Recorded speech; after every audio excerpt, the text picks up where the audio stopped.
desktop audio. All right, let me just get a mic check real quick, Zook. What up? What up? All right, all right. Let me start recording.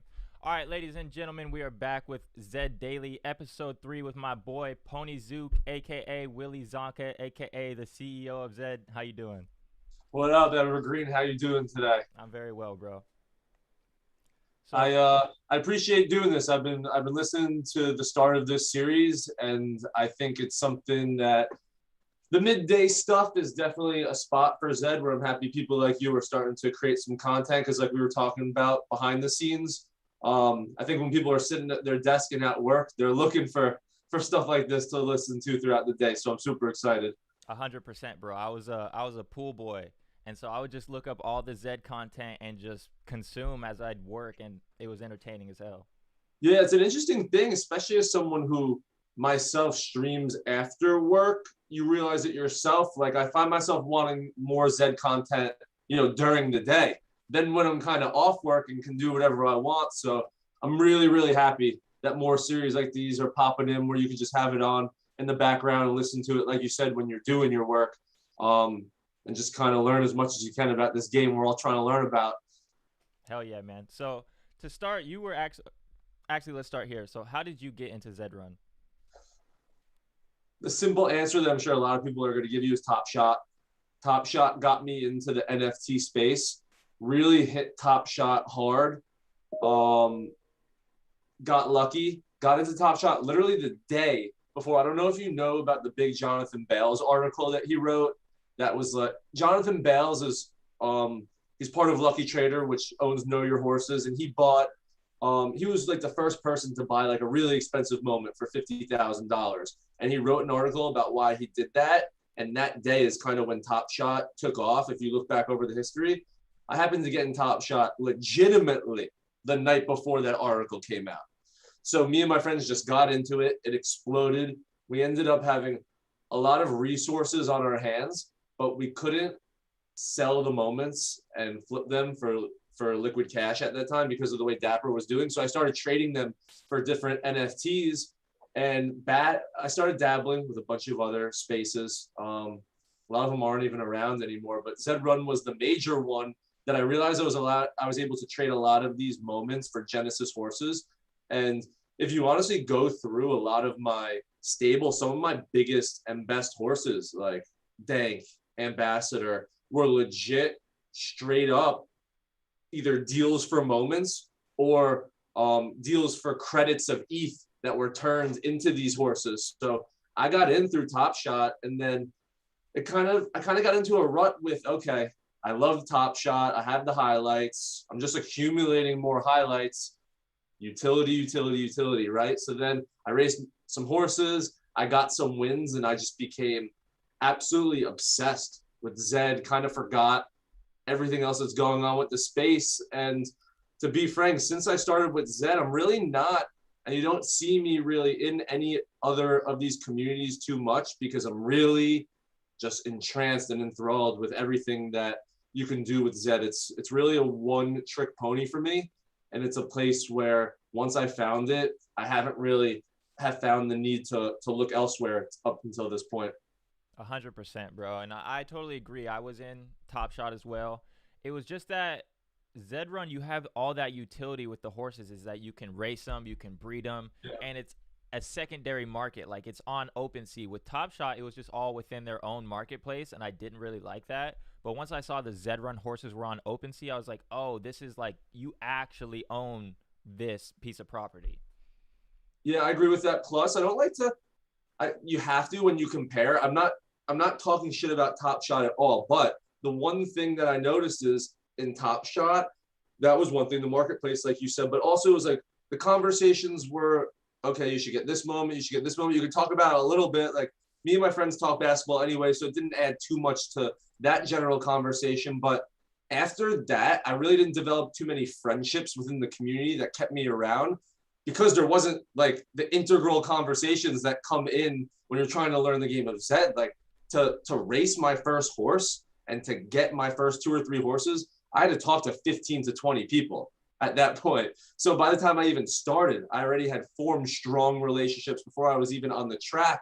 which means like that's why I can put up like when racing doesn't work, when breeding doesn't work, when things don't work. I just have friends that I talk to now. So the utility that causes conversations then causes relationships that just lend to people sticking around through the thick and thin. And that's something that, you know, the difficulty and the different things that you really have to, the niches within Zed that you have to learn about cause you to, want to stick around and be here. 100%. Because like I can just recall getting my first horse. I got Diamonds, and like you don't know. I'm sure you probably had the same experience with Dank. It's like I'm not sure if Dank was your first horse, but Diamonds was my first horse. So to me, I'm like, oh, maybe just every horse is winning races like this back to back. And so I went into the Discord. I'm like, hey, can you guys tell me about my horse Diamonds? And Ryan from Know Your Horses, he came and he was like, a bigger stable's gonna come for your horse, bro. That was like the best shit. I was like the best shit anybody could have ever told me, because arbitrage comes from my stable after that, and I felt like a kid with like a golden ticket. I'm like, I'm gonna run home as fast as I can, and I'm not talking to anybody. Yeah, and you get, and that's Zed, right? Like you can get that in other places, but everything really is that one of one that you can get a champion. Just have someone like Ryan reach out to you and break down your horse. There's not much that other people can do to help you with whatever other NFTs you're trying to purchase in the other spaces if they don't quite do anything. So, I had that with Dank. I had that with some of my earlier horses. Like I said, when I came from Top Shot, I didn't know what I was doing. So I was just kind of balling out and buying some high premium horses where I went through that, where I was just winning so often that it really stunk when I wasn't winning all the time with my horses. But it's been great. And I think the community here is why people stick around. And I think the game itself lends to the community growing to create the conversations and the friendships and the relationships. And I'm super excited to go to NYC NFT tonight to see these people. That it's crazy, man. Like my friend group has tripled since I've gone into Zed. And that's more of the fact that I didn't have many friends. So it's a 555, only means you got to get to 15 or so. So it's not too many, but I'm going to meet these people for the first time. But these are people that I can truly say I talk to every day. I talk to 5-6 times a week, and I've never experienced this before. And it's all because of Zed. Yeah, putting faces to profile pictures is pretty cool. So yeah, you kind of spoke on Dank. Was Dank your first horse? No, my first horse I don't even have anymore. I couldn't even tell you the name, but the longest horse I've had is my Z1 Ambassador.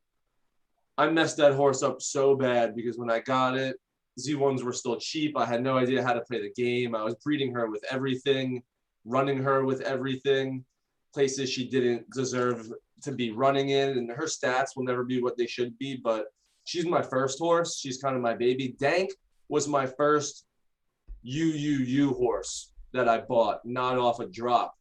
So that she was really a lot of ticket, no research done, nothing looking into it. I saw someone posted that they were selling a Z2 leg UU. Actually, not even UU. She had the name Dank, so it was just UU. I talked to the guy. We negotiated for a little bit, paid him what he wanted, and it was legit all luck. And I don't even know if it's early adopter advantage because it was more luck. But there's it scares some people, that story, but I also find some beauty in that, in the randomness, that there is enough randomness that everyone has a chance, but you can also play the game where if you play it right over and over and over, you do give yourself slight edges. 100%. And if you're looking at where your horse is placing best with MJ's tools or Know Your Horses or Haku, like that helps out a bunch. So what was your thought process with the Z2 Legendary, and why'd you go UU? I'm a big UU fan.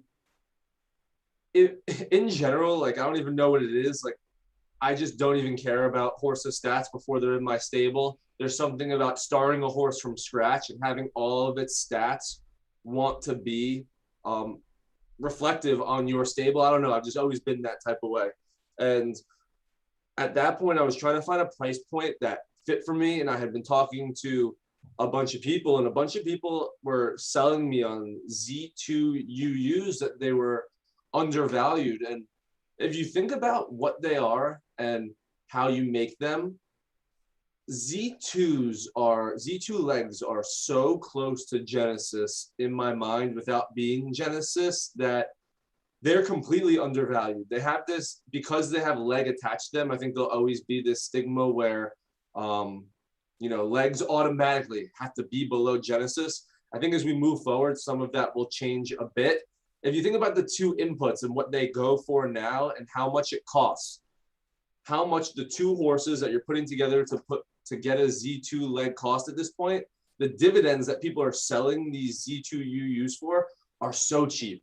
And now that females can only make one offspring a month, and when you see how few Z1s there are producing, it was just something that this was a while ago, but I'm always looking for. Z2s are one of those horses that on the daily, I go to Haku, I go to Know Your Horses. There's a few genotypes and bloodlines that I just always look, even when I'm not in the market to buy, because you always got to be in the market to buy in this ecosystem at certain prices.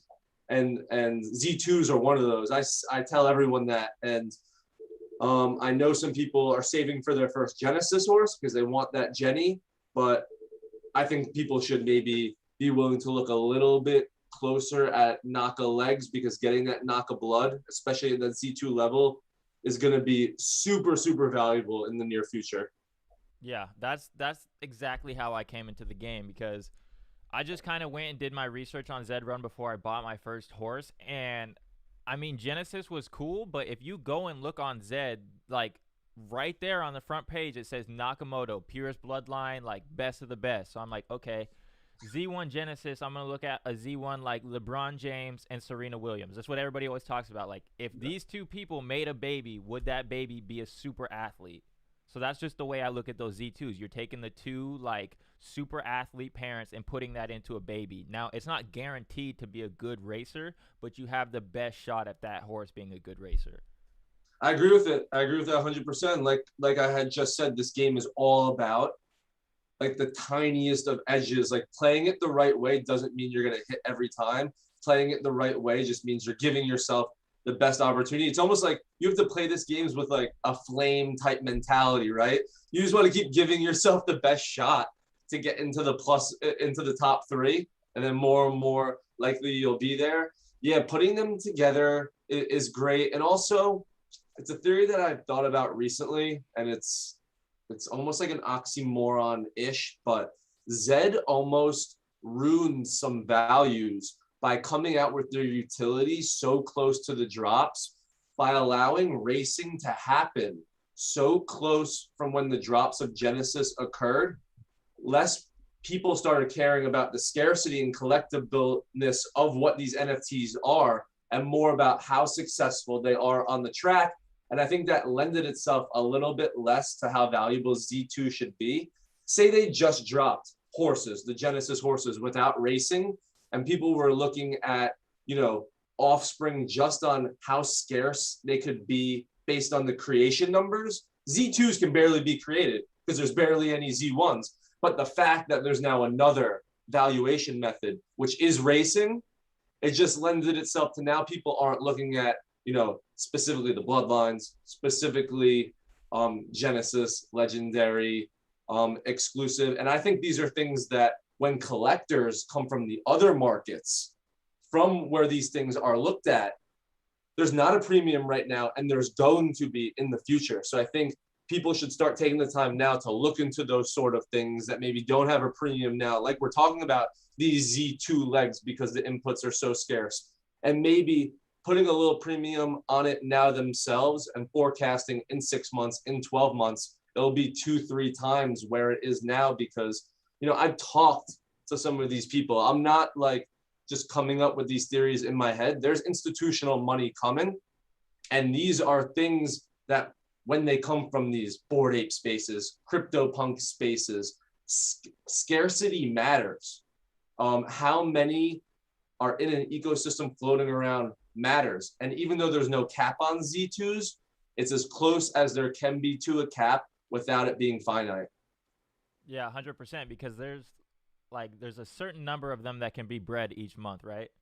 Like one Z1, like only Z1 mares can only have one offspring a month that have to be put with other Z1s to make a Z2. Plus, I've heard that a lot of these people that are starting to spend top dollar on Z1s are doing it to put it on the shelves because they're worried about more long-term strategy. And I've thought about that myself. Like, should you consider saving some offspring and not just putting it out every month and maybe only producing 1 or 2 a year and putting a crazy premium on those offspring if it's a top selling horse? Because again, these people coming in are like dying for scarcity. So if you have a killer horse, they don't even think that the offspring need to be good. If you have one of the best Z1 ever, it might become a collectible item if there's only one offspring a year from that horse popping around. So to get it now, when people are still out there producing one a month, I think Z2 legendaries right now are producing at almost at as high a level as they will as the values of Z1 start going up and more people are looking to protect their investment and just putting them on the shelves as store of values.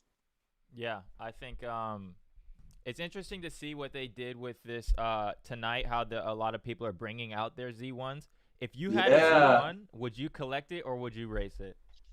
I mean, I'd race it, but that's such a good thing to bring up because we're talking about, protecting these investments. I had conversations with people racing tonight that legit a week before were like, you'd have to pay me all this money to race my Z1. No. Someone asked them to do it and they're all willing to do it. So many people are talking about, how they want to protect their investment and stuff like that. But, the rush of seeing what you have, especially when something like this is offered is too much. And I'm so excited to see these Z1s run because there's a really good chance that we're going to find at least one killer tonight, maybe two, that becomes these all-time horses. It'll be one of the first kind of events where it's live per se.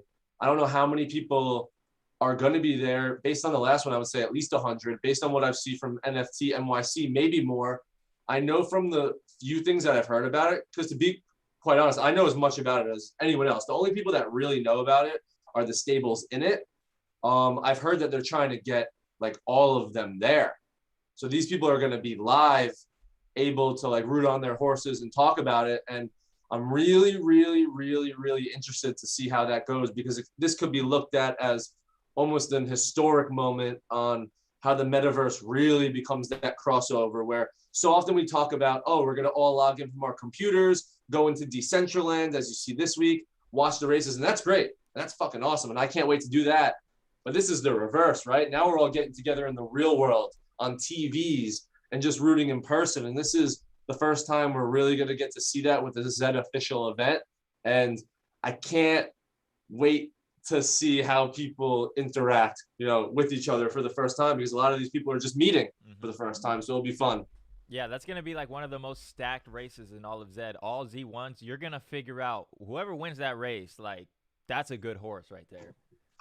And the Flames already came out. So people were dying about the Flames. And I saw that some people were upset, but like the tournament, when you got to the finals and the quarterfinals and the grand finals, you couldn't really worry about Flames per se because the fourth, fifth, sixth best highest chance at pulling Flames could have been like 1%, 2% behind the three getting Flames, and it only shows the top three. So when you're in these stack races, it's all about winning. And I was talking about it last night, and Stanley mentioned it.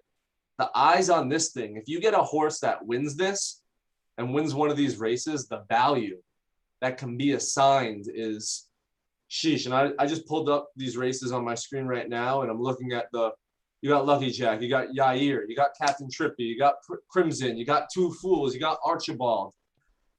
These are some of the best stables in the game where I think it's a super cool idea to do during NFT NYC, where if you're going to get people that have never watched a Zed event to watch a race, like you said, this is the best chance of giving them the most stacked field that you could potentially give them. Do you think they're like sliding them some money under the table or anything, or is like I've is there any asked. prize pool? I've asked. No, they're not. And yo, there's 3 or 4 people I'm telling you that are in this field that the week or two before told me to race their unraced Z1s. They would have to get a big prize pool to get it. Nah, they were, if anything, yo, and this is to talk good about the community also, they're giving away horses. The 12 people with Z1s had to give a horse to run in these race. If you go to the tournament events, there's 6 races, and the last 3 are the Z1s, and the first 3 are another 12 horses. Those 12 are giveaways from the Z1 stables. That those 12 horses are being given to people that are at the event tonight that don't have horses. So not only are they not getting paid, they had to donate a horse on top. So I wonder how they got all these people to come race their Z1s then. It won community. It wasn't Zed. It was Ryan from Know Your Horses. Ryan from Know Your Horses put it together, got these guys, and then approached Zed with it. Who knows if it was like Zed coming to them, if, you know, these people would have been willing to step up to the plate. I feel like, you know, like if you or like Stanley or Sean or MJ like said something to me, I'd much more be likely to do it, you know, than if like Zed said it. I think that's just what community does to people. 2, I think that they realize as tournaments come, they may be racing these horses sooner than later. And this may be the biggest stage they get to put their horse on, because if they decide to enter it into the next tournament, it won't be talked about until the playoffs. And by the playoffs, there was 795 horses. There's a lot of Z1s and Z2s we don't know about at that point that we're just learning about. That's the great thing I loved about the tournament. I have a list of all these new horses that I was excited to watch for the first time, that I want to go through and actually look at, that people are realizing there's not a lot of value on UU per se anymore with the amount that's being raced, that if it was going to happen in a month, 2 months, 3 months, they're like, hey, screw it. Let me rip off the Band-Aid now. But I can assure you that they weren't paid a dime and had to donate horses. So again, it's quite interesting. It's quite interesting that we've hypothesized that a big event would be needed for this, and quite the opposite has occurred. Yeah, I think maybe the only incentive for me if I had a Z1 is the marketing. If that horse wins, like, I'm just going to go sell it for 10x because all the eyeballs that are going to be on that race. So if you had a Z1, you would have, so you're saying right now, if you had a Z1, you could potentially have it UU. Ooh, that's a good. Like, would you even have a UU Z1 in your bag at any point? Like, I wouldn't, because if I had a Z1, I would race it. I would have raced it by now. See, that's what I'm saying. So like right now we're dealing with people that it's like an interesting thing, right? Because these people weren't racing it already and they're not getting anything for it. So it's showing you how these tournaments are really changing people's mindsets, that you have to race these horses. So for people like me and you, that we love racing, and you can find dank, you find diamonds all the time on the track, no matter what the class structure is, no matter what the format, we're gonna throw these horses in. These are quite the opposite. Real change in mindset here on Novus Earth that you know, me and you love, that these horses now have to be raced. The premium on UU is at an all-time low, and the risk reward that you can see, that these DAOs and these big money people are buying these breathless edges and these potential tournament horses, that the common theme of Zed, again, is nothing is set in stone. Everything is about giving yourself the best chance. The best chance is playoffs, and Zed tournaments will always be a crapshoot. It's just about getting through the qualifiers as many times as possible. Those are the horses that are going to go for the top premium, as these prize pools go from 40,000 to 80,000 to 400,000. That these people know what they're doing. These people know that if they race these horses and then they make the playoffs in the next tournament, they can sell for breathless edge, forever new numbers. So they're not doing it just out of the kindness of their heart. There's some strategy behind it, but it's nice to see that the strategy entails more with people like me and you, our stables, how we play the game. It'll be fun. Yeah, it's cool to see how the sentiment can change with one tournament. Dude, 2-3 weeks ago, I'm telling you, during qualifiers, these guys were saying never. you see what happens during these tournaments. It's the most eyes on Zed ever. It's the most eyes on these Z1, Z2s that no one's ever heard, because the tournament is set up for Genesis horses that, hey, the sentiment has changed. Maybe holding horses now means holding some floor level buttes. Like that's the market you play now. That hopefully that's the one that price point that's for everyone you hold. And for the Veblen always, you know, kind of going up value one like the Z1s, it's not worth it not to hold it. I mean, not to race it, because there's too many now that are being raced. And as that happens and you become, you know, the unraced that there's no market for, you have to make that decision. And it's a scary one. And I don't know about you. Do you root for, if you see a Z1 and a Griffin, do you root for one? I mean, I don't really see him in Griffins too much. Do I root any for high them? level horse? Do I root for them? If it's not my horse, probably not. If I see like a Genesis Z1, a Genesis Z2, a Genesis Naka, a Genesis Zabo, first off, I chase down those Griffins because I'm someone that I like to use those tests as a let's see how I stack up. Like I don't want to be in a Griffin against Buterin 90s because flames or a win means nothing to me. It's a worthless race, so why run a worthless free race at that point?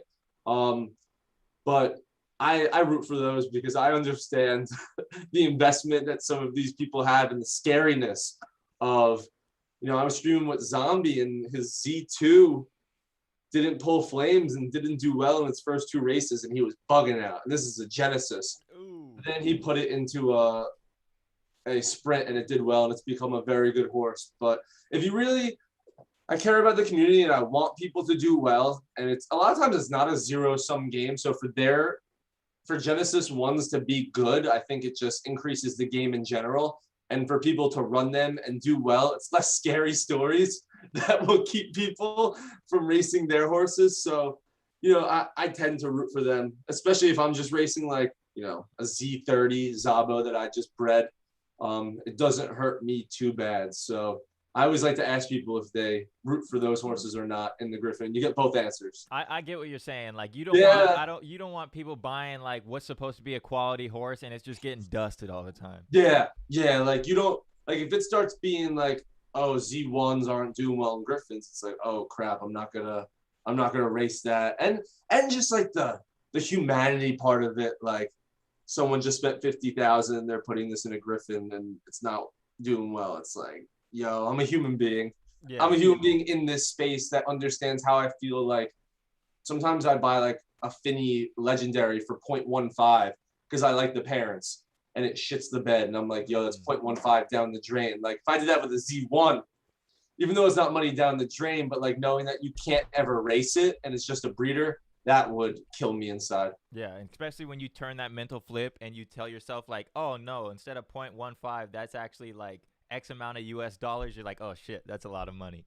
Yo, what we gotta do is we gotta link up maybe in like a week or two and do this again and go down the list of Z1s from tonight's thing. And we'll track it.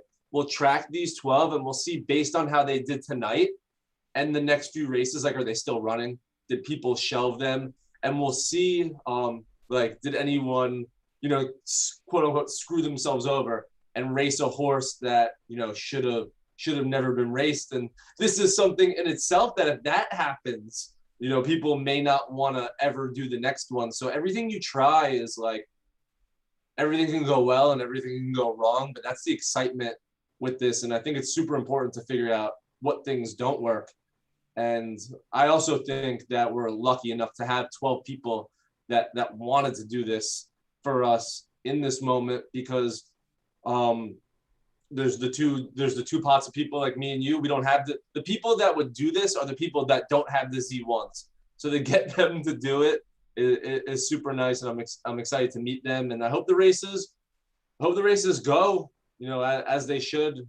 Different horses are getting flames at the 3 different distances, which you like to see. Some, like the Know Your Horses horse didn't get flames in any of the 3, and that's tough. But hey, they could have been 4th and 5th in flames, and they can win 2 of the races, and then they'll be laughing at us. So there will be some sales after tonight, and there will also be some people dreading the fact that they put their horse in this race. But either way, even if they suck, they'll at least be in the next tournament. And Z1s, we saw how well they did. So hopefully if they don't show out tonight, they at least get it back a bit with the tournaments in the formats that they've been. 100%. I don't want to see anybody selling those Z1s for like below whatever floor is right now. Yo, it hurts, man. It's like, how do you feel? How do you feel about floor movement in an ecosystem that you care about, but you're also a buyer in, right? Because you're always looking to buy, right? Like we said, we're always looking at those certain genotypes, the Z2s. If someone's selling a Z, like if someone's selling it for $1, like I want to go scoop it. But on the other end, when I see these know your horses bots, sales bots, saying these sales that lower the floor, it also hurts me. So it's like this weird thing that I'm wondering how you, as someone who plays the game similarly to me, thinks about it. It's interesting, right? I didn't really come in with the thought of Genesis, so I'm not really like at the moment too worried about how the Genesis floor is falling. As long as like the higher bloodlines, like the Z1s, hold decent, I think that's good because there's the premium for that. But for the Z2s, I came in when they were 1.1 ETH UU, and now I believe they're 0.5 something, and I believe that has to do with Zed setting the breeding minimums, but I mean, if I liked him at 1.1, I'm going to still like him at 0.55. So I would go for the Z2 legendaries. And I never really planned on playing Genesis, but if the market's going to keep dropping, I might as well get one if I have the opportunity of getting airdrop Des token. Yeah, it's almost getting to the point where you have to, like, you got to scoop one because they're getting so cheap. But I'm rooting for it to go the other way, and I think it will soon. ETH is also a scary thing because people are comparing it to prices in April and May. Like they're just thinking about, okay, I bought this horse for like 0.4 ETH and now I can only sell it for this amount. Like, yeah, I know an ETH is an ETH. And if you buy it at 0.4 and you sell it at 0.2, that's a loss. But you also got to be pragmatic and realistic and realize that USD kind of does run the world. And if you're just buying ETH with USD to buy a horse, it is okay to then look at it in that mindset. And you also got to track values based on that. So horses that you think have decreased in value by so much may actually in a vacuum have gone up. So everyone seems to be, sometimes people freak out and it's going all right. I'm just rooting for the floor to continually go up, even if it prices me out of things and it prices new people in that are at the top that are looking for places to put their money for stores of value. I get excited when I see the sales bot says a new all-time high, especially with these racers, which is the market you're in. I love when people put a value on racers because I think that's where more value needs to be assigned as these tournaments start rolling out. 40,000 will be the lowest these tournaments ever are, is my estimate, since it's tournament 0. So you're going to see more and more of these Breathless Edge, Forever New, where it's like, what are these guys doing? But then you realize the long-term thought process is these 40,000 prize pools are going to be 1 million. Let me get as many of these bad boys as I can into this. What do you think the entry price horse should be? Because Zed did change the minimum. Free. You think it should like, so how would that work?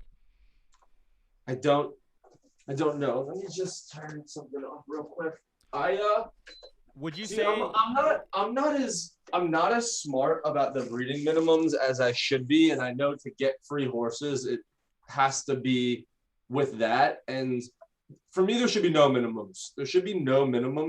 I don't know how that works. I believe in a free market. I think whatever anyone wants to charge, anyone should be able to charge, and then it then allows you to be in control of all price points that you are. Right now, if you have to pay a minimum, you're already in your mind not willing to sell a UU for anything under that. So it kind of kills the market at that point.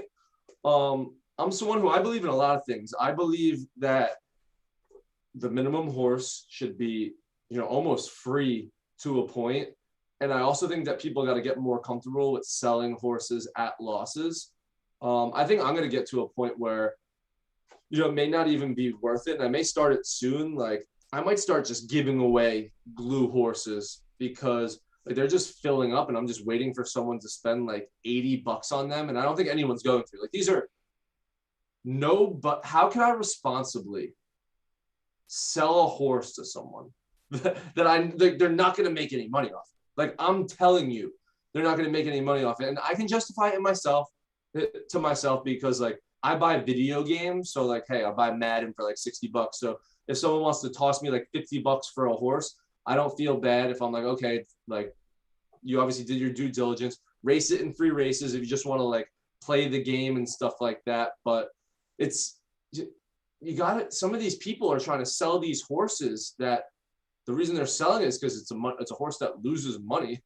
You have to realize that, like, you're just going to get like salvage value back. I think eventually there'll be a burn token, a burn function. But until then, people got to get real comfortable with selling at losses. And you don't realize, me and my stable have slowly started to realize that you sell a bunch of these horses at super, super, super losses at super cheap, they add up. And this game is just about getting enough back to take another chance. And what are these horses doing? Sitting in our stable, not running, can't win, can't produce. Let's give it to someone for $60 that just wants to learn the game. And maybe if that's not the horse that wins the money for them in a year when they have a stable that wins, and that's the horse that onboarded them, that could still be their most valuable horse. Yeah, I agree 100% with that. I think setting a breeding minimum, like if you set a breeding minimum, you're essentially setting the secondary market price, right? Yep. So it's kind of like, what are we doing here? Do we really own these horses? And can we really have control over saying like, no, I want to charge X amount. If I want to charge $1, I want to charge $1. Like, that's within my own rights because I own this horse. And then also touching on new horses, if we look at Netflix, Hulu, and all these places, they have like 7-day free trials, right? They should make like a trial class. No. And just have like horses that'll only live for 7 days. And you can race this horse for 7 days in the trial class. You can't race outside of the trial class. And in a week, this horse burns just to get someone into the game. I've thought about that idea. Not that one specifically. Mine was more of the line. I mean, it's basically the same. Mine was more, you can give people like 5 race horses that once the horse is put in its 5th race, it just like burns automatically, like it disappears. But once you sign up for an account, like 1 or 2 automatically, and they're all just like these generic names or whatever, maybe even part of the process is like you go through the naming of the horse, like you get the whole experience from it. But after 5 races, like it burns automatically. And that gives people the opportunity to kind of learn and decide. And maybe it could be a funnel where those horses are donated, right? That's part of the glue token process. I'm Zed. You donate me your horse. I gave you a token, which is Dez or something. And somehow that token helps you supplement breeding in the future. And then I, with Zed, don't have to create any new horses. Because with these horses that I now have, I can change their algorithm or whatever. Not change the algorithm, but make it so it burns. It gets sent after 5 races. New players get to use those shitty horses for 5 races. Then they're burnt. You, as the user that had that shitty horse, gets a token. The person that's new at onboarding got a free horse to use 5 times. It's almost like the circle of life in that aspect. Yeah, that's are you still in Top Shot? Have you paid attention to the trade-in ticket system? No, not at all. People have brought that up to me. And explain that to me if you could. So basically, what you were just saying, like they could do that with Zed. So with the trade-in tickets, like you can trade in your common or your duplicate moments for these trade-in tickets, and these trade-in tickets give you access to S1 packs, right? That you can only buy with trade-in tickets. But also, all those moments that you traded in with tickets, they sell those as redistributed packs. So, like, if you want to go buy a pack, like a $9 pack of a bunch of moments that people traded in for trade tickets, you could buy that. So the trade-in horses don't go on the open market at all. They're all in packs. Right. Yo. See, that's smart. And there's so much, and that's why I get excited about Zed, because I think they're smart enough to realize that for some things, like the game themselves, horse racing on the blockchain, they have to not even invent the wheel. Mm-hmm. Some of the things like that they could take from, right? They could take that from Top Shot.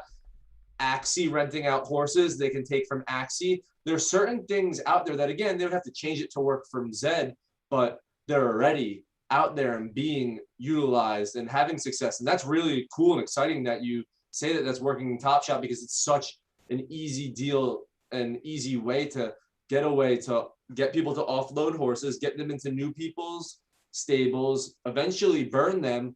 What do you think would be the proper, like you said, it's to get S1 moments, right?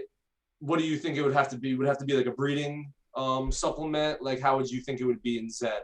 So you take, say I have a bunch of horses that are losers. I would trade that horse in for Des token. I get Des token, and someone can come and pay like $9 in ETH for like a pack at a random horse. But my question to you is your version, are you just taking their original, are you saying that's how they introduced their already explained version of Des token where it's just a governance token? Or are you saying that that should be, the Des token should be separate and this one is now a new token we're introducing that is now has a different utility per se? Because in my scenario, like I'm just calling it Des, but I'm thinking of a new token in my head, which is almost like a breeding utility where it doesn't take all the breeding costs of it, but Zed is able to realize that they take such a big rake from it that they can reintroduce it back into the ecosystem via this token where it takes off like 10% of what your fee would be. And if you have like 10 tokens, you can then go out there and breed for free or however it would be, where no one is actually losing money. And the only person that's losing money is Zed, but Zed's making money because they're getting these horses that are then redistributed into the market. So instead of getting it from breeding fees, they're getting it from the secondary market. And it's just a new token per se that then spurs people to be able to breed without spending any of their money. It's basically like going into the breeding barn, and when you see someone has 0.03 as the stud fee, you can, instead of paying 0.03, pay with the equivalent amount of horses per se. Yeah, I would do exactly that. Yeah. Either I would have it separate or I would have it the same, just have Des be able to do that as well. Yeah, because I think that that is almost like a give back, right? That Zed is, people are saying the easiest way for Zed to give back is to, one, lowering the breeding minimums, which I think has to come. Because like you said, it's crazy that it's not an open market when it's what we're doing, when we're creating these offspring, where they're setting a minimum, where it should be like, hey, I just want to make a certain amount off this, where I should be able to go find any stud that's under this amount. It's not whatever you tell me I have to sell for higher than that to make a profit. That's actually the exact opposite of a free market. When you say it out loud, and it's actually scary saying it. So that has to come down. And I think that will, and I think that is going to come soon. And I think that when that comes down, it'll open up a lot of other things that allow people to breed more how they want, maybe have some more success stories that people are able to take. Even when we're talking about edges, not only is it better if you're able to set yourself breeds at minimums because you can maybe get more people to buy or maybe buy more yourself. People that think they have edges can maybe go find even more deals out there when people are putting their studs out there for cheaper because they don't know what you have, but we know what you have. And then you'll be able to see killers that are out there for cheaper. Then I don't have to worry about selling them for as much. I have so many horses, I can't run this one. I'm thinking about arbitrage specifically, where sometimes they're looking to offload horses, but because they're at a minimum of prices, they can't get these killers into some smaller stables where if the cost was cheaper, then the sale price is cheaper. You get these killers into the cheaper stables, they get more of a bankroll that then they're able to give it back. And it's almost this trickle up economics in a way where it all starts by setting the breed fees at whatever they want to be. Because once you set the cost at an all-time minimum, to get it resale after resale after resale, it's a lower threshold you have to jump. Yeah, 100%. That's it'll definitely be interesting to see how things play out. But going back to you personally a little bit, so you ran a solo stable for a while, and then you teamed up with High Horse Stables. What's the story behind that? I didn't care enough about my horses, the truth. And everything I say about just liking the people and the community was like pony plug, and watching other people race their horses and shit like that just became more fun for me than racing my own horses. But I'm also not stupid. And I also realized how much money I put in. So I was like, yo, I have these horses like Dank, like Ambassador. some of these other ones. Like, I gotta stop racing them like once a day when like racing was whatever you can do it, and actually go out there and try and make some money with them. So I just sent out some feelers to some people, and I was like, does anyone want to make a conglomerate? I'm down to meet with you. I'm down to talk with you. I'm a really trustworthy person, and I've been burned in the past, but I never really had a fear with that if I met with someone and got to talk with them. And I met with Bunshu, who a lot of people know, his brother Brian and his wife Michelle, and they were doing kind of their own thing. They had a smaller stable in terms of type of horses, but they killed the game of Zed. Like when you looked at their numbers and what they were bringing in racing wise with the assets that they had, it just became a perfect, match made in heaven. And they were high horse stables before. So Brian and Michelle were high horse stables. Bunshu was his own thing, and I was my own thing. So kind of 3 stables became one. Michelle and Brian, they do the day-to-day where if you see my horses on the stable, my horses on the track during the day, they probably entered them. They do most of the breeding.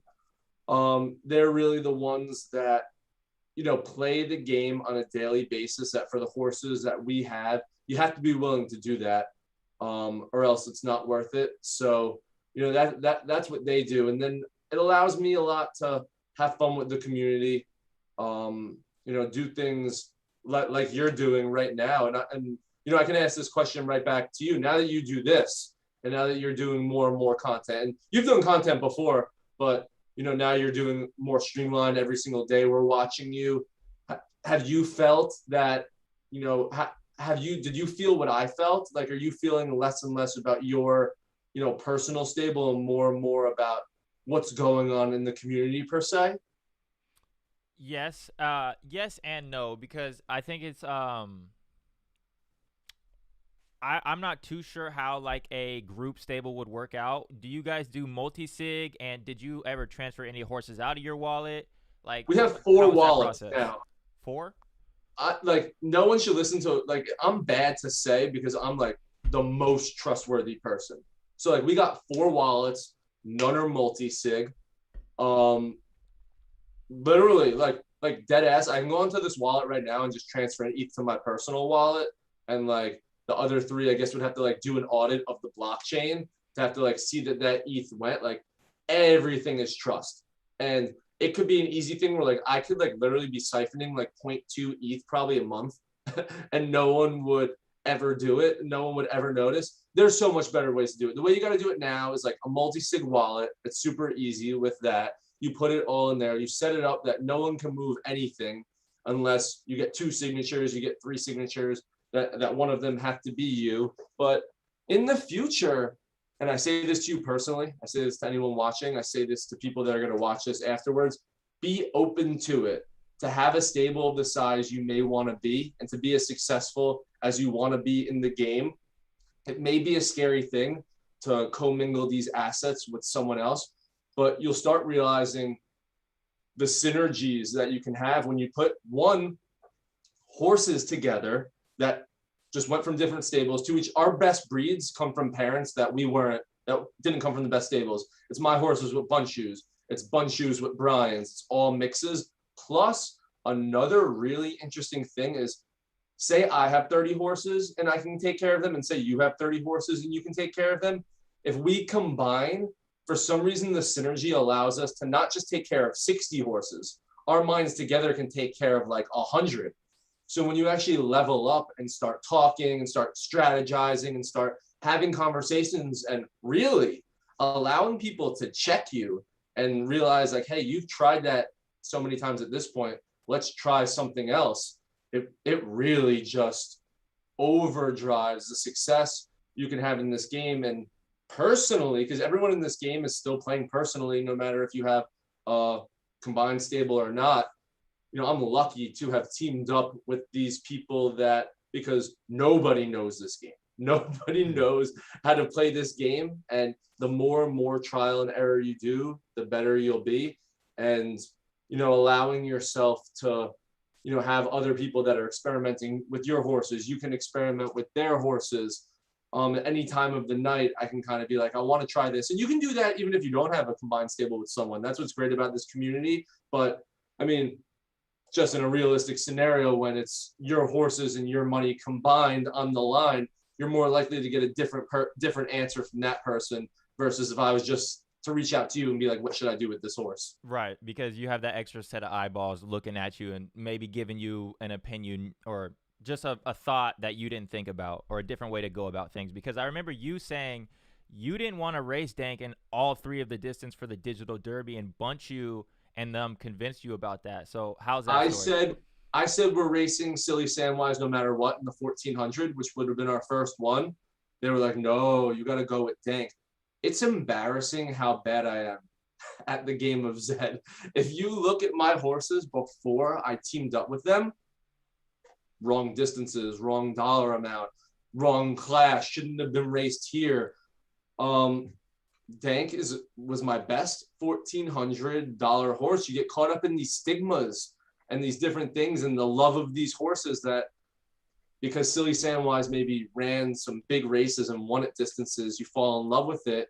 That you got to sometimes look into the numbers and trust the numbers. And me personally, it's very important for me to have these 3 people on my team to check me, because you can get carried away in this game and do deep dives and say that this horse is going to work. I want to buy this horse. I want to breed this horse with that horse. And I got lucky that they decided to go Dank, because who knows if Silly Samwise would have won that $1,400 race, but we got lucky and Dank won all 3, then went through the playoffs and ran the rest. And that's something where, again, if I was by myself and I just asked somebody, people probably would be like, yeah, Silly Samwise, for sure. Run that horse. Yeah, that's a great 1,400 horse. But when you have, your stables on the line and they're looking at every single nitty gritty detail and know your horse's Hawk-Q, MJ stables, literally at this distance, it's like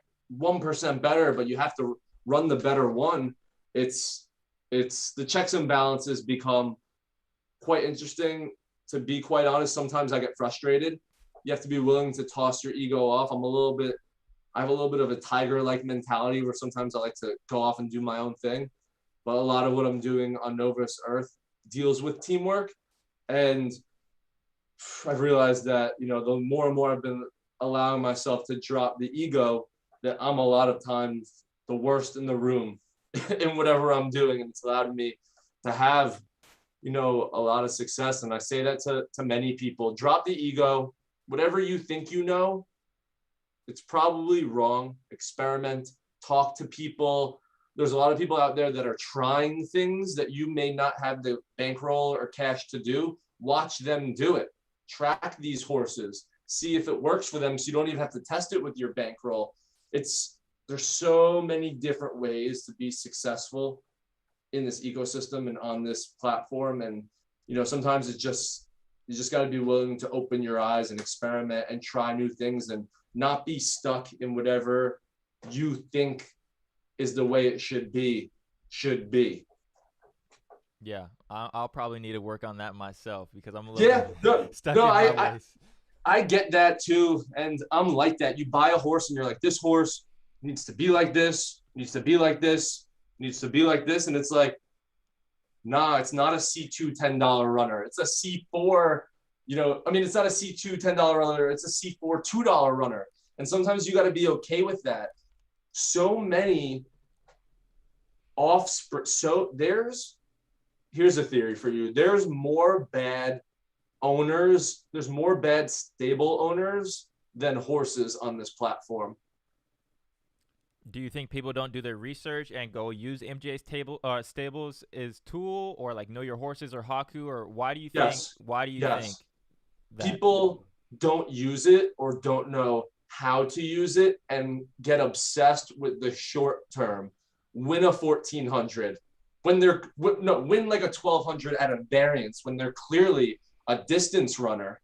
So then you see these horses that it looks like they're producing bad offspring, but then you type on the offspring and it's like, wait, it's a $5 winner, this offspring, but if it runs at the distance it's supposed to, it's winning 15% in C3.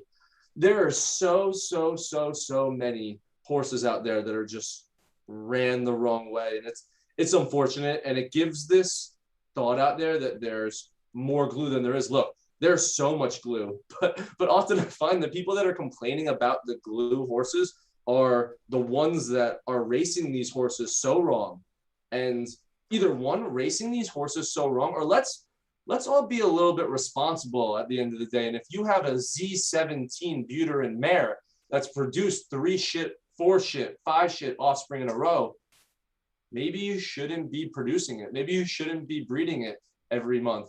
Not every horse is meant to be bred in this game. And that's okay. And there's no function for it now. And I know that sucks because, like, if you can't race it and you can't sell it and there's no burn function, like, I guess I get breeding it, but you got to be okay with not throwing away money, which seems like an easy thing to be okay with, but it's tough to sit on a bad investment. Yeah, and especially when you're not winning and it's just like, you made the investment and you just want this horse to win so bad and it's just not working out.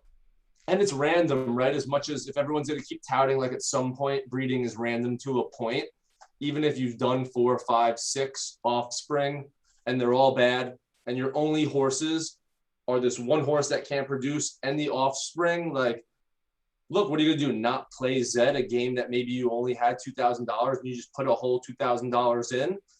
Or you're just going to be able to sit there. And again, it's another example of where what makes Zed so great is what also makes it so difficult. The fact that you promise people utility makes people want to use it. So people aren't willing to sit on a bad legendary horse, not realizing that in a year, it's probably going to have some value to it because it can't breed and because it can't race in the current environment, where when, you know, you go on Twitter and you see Shibu or you see whatever is pumping like 100x and you're sitting on something that it's going down, it's a tough pill to swallow. So I do get both sides of it, but you got to be willing to be okay with it if you want to play this game, and it's not for everyone.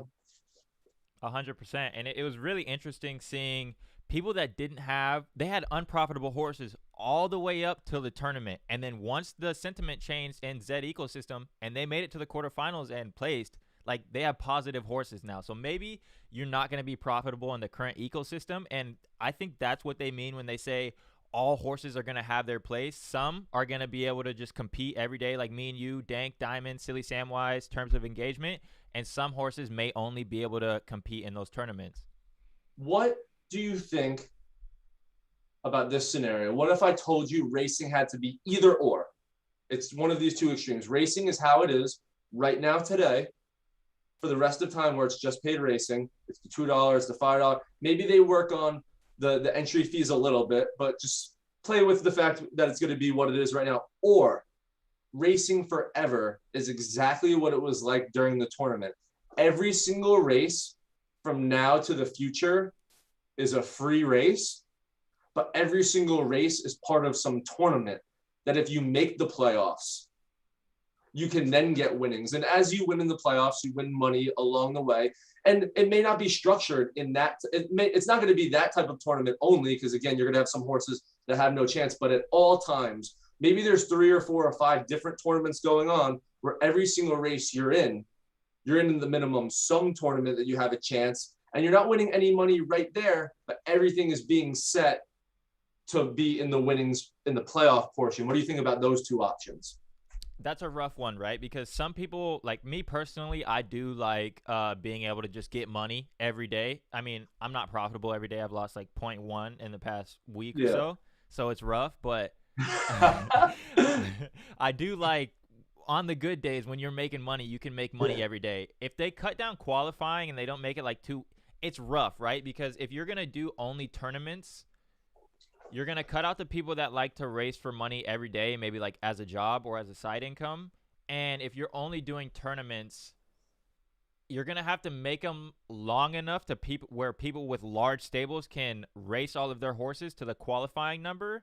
But you're going to have to make them short enough to where people, like, you're not waiting 2 weeks to possibly qualify for a tournament and then possibly make it past the quarterfinals. Okay, I agree with that sentiment. So let's take that you're right in that there's no scenario where you can't do that you do one or the other, and we could do both. Would you like it to be how it was, and in a structure maybe where it's like 2 weeks paid racing, 2 weeks tournament, 2 weeks paid racing, 2 weeks tournament, or do you want it to be a forever like the paid racing is going on forever and the tournaments are flushed in? I do like I like it kind of how they have it now, to where with the last tournament you had the option to race the paid races, which would also qualify for the tournament, but you also had the option to race free races for the tournament.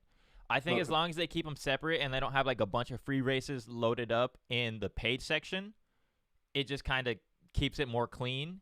So I would do both. I would give people, like, Yeah. if you have a really strong horse and you want to make money as you qualify for the tournament, give the people option for that. If you don't have the strongest horse and you want to just have a chance at qualifying and you don't care if you don't make any money on the way there, let people do that. That's legit the perfect world, right? Like, imagine a world where every single race you could, like, it's still a paid race. You could make money on that race, but every single race also matters for some tournament. And right, like how Zed did it, like we didn't have to sign up for the tournaments. We would just know that there's like the general Zed tournament every month that could legit just be like the one we did, that like you're just qualifying up through that through paid races, while there can be a few other maybe specific ones that you have to like actually enter. But there's just something about knowing that the race is for like a greater tournament that I feel got people like pepped up even more so. I guess you're a good person to ask, like, what's the quality of competitiveness in you for a free tournament race versus like a $10 pot when you were trying to qualify? Ooh. Like a random, like Um you're running a $10 pot today. Think about how competitive you want to win that. And think about like versus during tournament time, a free race, but you were in qualifying. yeah, definitely I wanted to qualify way more, just because Right. I So yeah. knew So, with, so that's why especially, I you think know, because like, you have a U-shaped horse as well, like it's hard to qualify with yeah, those U-shaped horse. yeah. When you go paid money, you have 50-50 chance. It's like, all right, I know my odds here. But when you draw it out over 30 races and you have a U-shape, it's like, man, every single one of these wins counts as long with every single L. Did you notice, like I noticed, that the grand finals was set up for U-shaped horses like ours, while the rest of the tournament wasn't?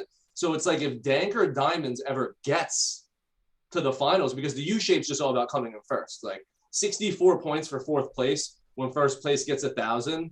It doesn't. It's all about getting wins on wins on wins.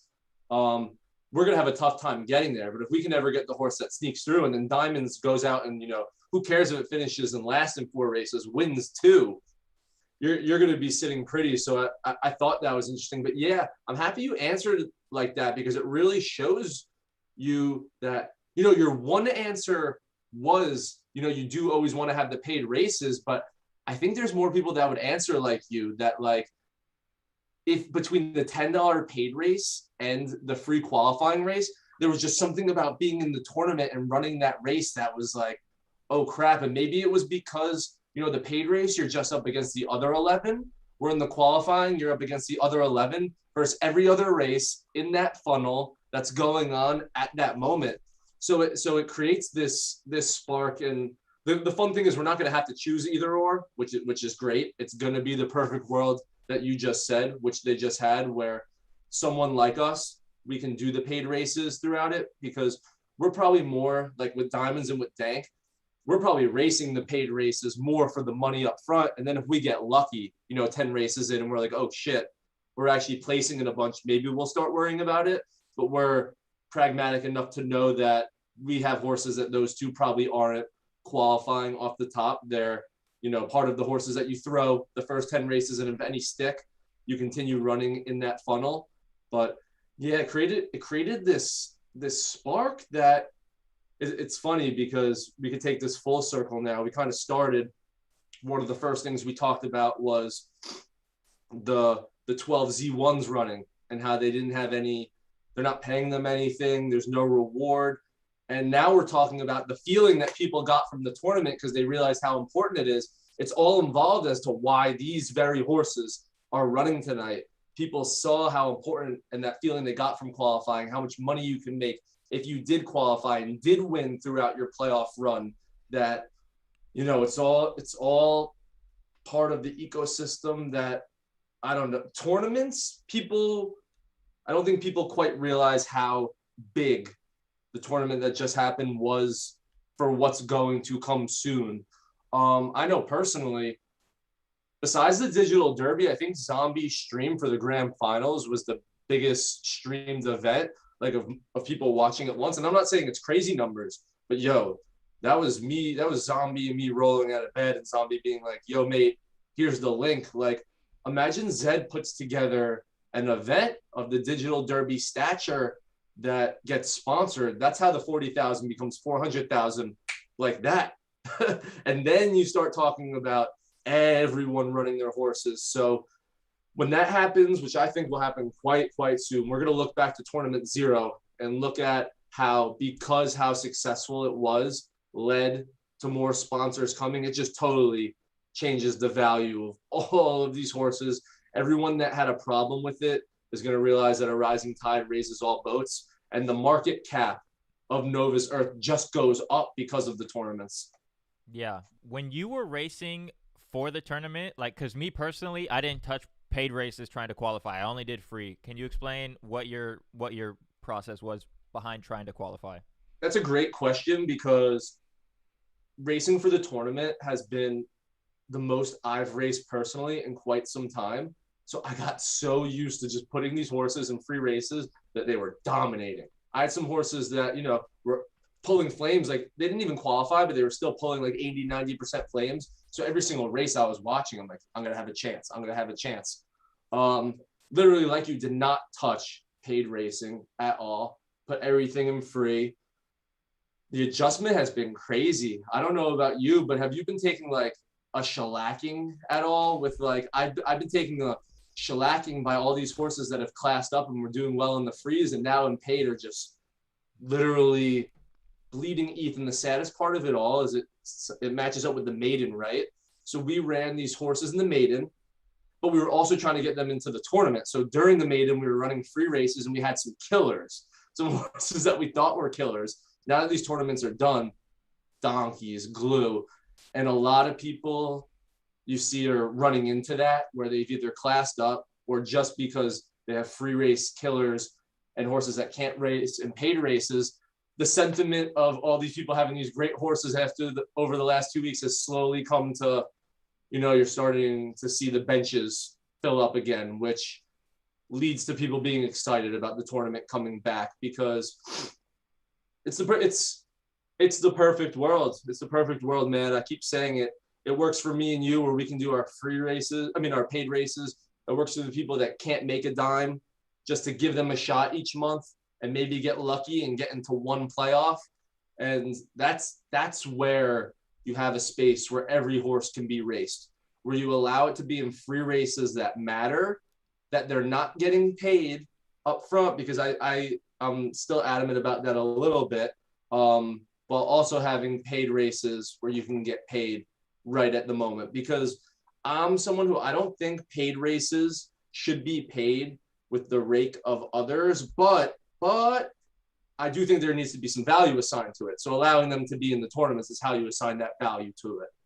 Yeah. How do you feel about the current rake, especially in C1? Because I'll give you my feelings. I don't feel like it's enough money. Like, if we're entering a $10 race and you only get $60 payout, and you're racing against the best of the best, and if we have all these sponsorships, like, come on, someone sponsor Class 1 or take the rake out of Class 1. So, like, a horse like Rest in Peace, who wins a lot but also loses a lot at big money. If you go look at his chart, he'll run up to like 1 ETH and then almost damn near go negative and then go right back up again. So how would you fix the current like Class 1 system? Tonight's race is crazy, because the answer is in this race itself. If you told me that this race was happening, I would have assumed that Zed answered this question, and the answer was that each horse entered 1,000, but the prize pool is juiced 4 times by sponsors, right? So along the lines of what you're saying, it can't be the rake. You can't have C1 races where the winner is getting paid 7x. The winner in a C1 race with the sponsorships the way they should be, if you want to get people to go to C1, should be maybe, with only 12 horses, maybe 15x. And that's how you allocate it, where like the 7x, the 6x, maybe comes down in class, where it's the $2, the $5 races. Like you take it from there, but you got to start juicing these heavier prizes where, like you said, it's an idea I've never thought of. Maybe sponsoring an entire class. I like that, where maybe the next sponsor shouldn't be maybe if they want a track, hey, go get a track. It'd be kind of tough if you sponsor a class and have a track, but maybe it's just like, I don't know, Hertz rent a car class 1, right? And for a month they juice just class 1 just to see how it would be. And I think it would be quite interesting to see if a sponsor juiced a class just for 1 month, and for 1 month totally in C1. At the minimum, they didn't take any rake. Let's just say maybe they didn't juice it up. Maybe it was just no rake at all for Zed. See what that would do, because the easiest way to get people to race is just to increase the value of the reward, right? Which is exactly what you're saying. So it's in the future. And it already started with the tournament, right? Like we didn't have to pay a dime to get in if we didn't want to. And the whole prize pool was juiced, I guess, with taking from our rake that they put back into free racing. But that's neither here nor there. That's their money at some point that they took for us, that they put back in.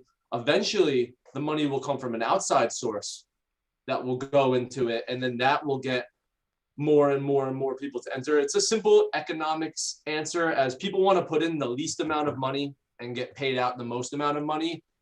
How could Zed do that? I think it's easily attainable with sponsorships.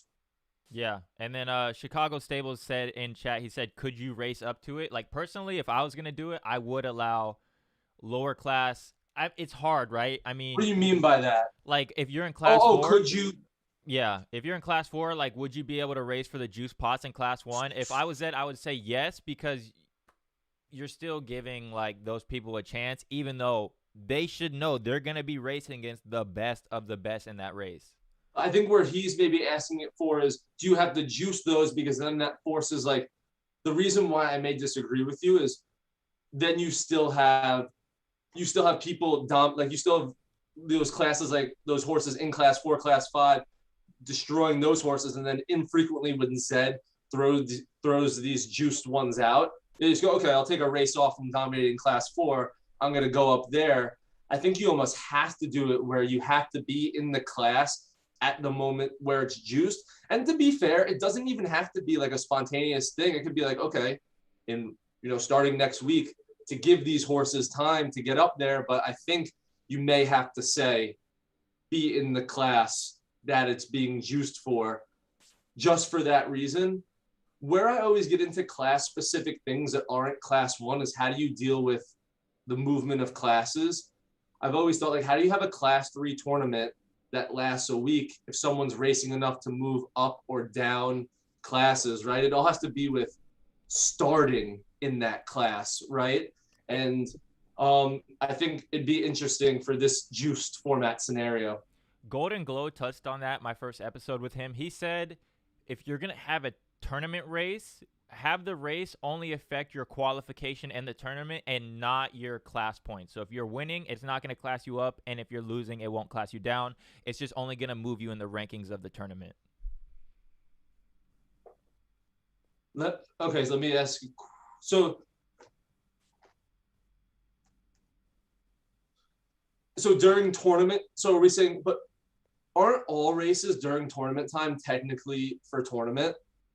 Yeah, I guess. Yeah, I mean, they would have to specify. That's my only question, because I'm saying, like, because we're saying if they pick up for those 2 weeks every single race you run, then in the algorithm it'd have to be like, okay, that's fun. Like, I actually really like that idea, right? But it'd have to be for those 2 weeks, and then that sucks for people like me and you that are running Dank and Diamonds, not for the tournament, because we're out already after 10 races. We realize we can't do it. We want to move, up or down, classes. I mean, not that we're people that ever really try and do that too much per se. I do see people that, for the very point we're talking about, if you want the best of both worlds, it has to be where you are racing for the tournament, but also, like, every single race can be for the tournament, but doesn't have to be. You'd have to find a way, around that. It'd be interesting, because that is a great idea. There has to be a way to get tournament things to not impact the general racing environment, but then it turns into the I'm someone where I want in its final form to be tournaments the major thing, where it's like, can you get rid of that from how you look at a horse? It's such a, like I said, it changed the game, and it's not even close to in its final form. But the fact that they did it for 2 weeks and it worked well, leads it to be, at least now, where me and you have conversations like this and other people have conversations, and we're all trying to figure out how we can take it to the next level. At the minimum, if we don't come up with the next great step forward, we still have what tournament they just ran. It was super successful. So they might try different things that don't work, but at least, we could always return to this one. But I really like the thought of, because they did do some things with tournament. There was some impact during the tournament time of how it impacted, other races. But yeah, it has to be something with not being able to go up or down based on being in the tournament. But smarter people than me would have to come up with the answer for that one. Yeah, it'd be a hard one to figure out. How much time do you got? So I'm respectful of your time. Whatever. All right, cool. I got a few more questions. So no, whatever. Well, going back into that then, like if I was gonna do it, I would say, like, let's say if you want, maybe like ask people if they want to race in the tournament. So maybe you get on Zed. It's like, we're running this tournament for 2 weeks. Do you want to participate in this? Yes or no? If you click yes, then you won't class up, but maybe you can only race free races. And if you click no, then like you can just go do whatever you want. Yeah.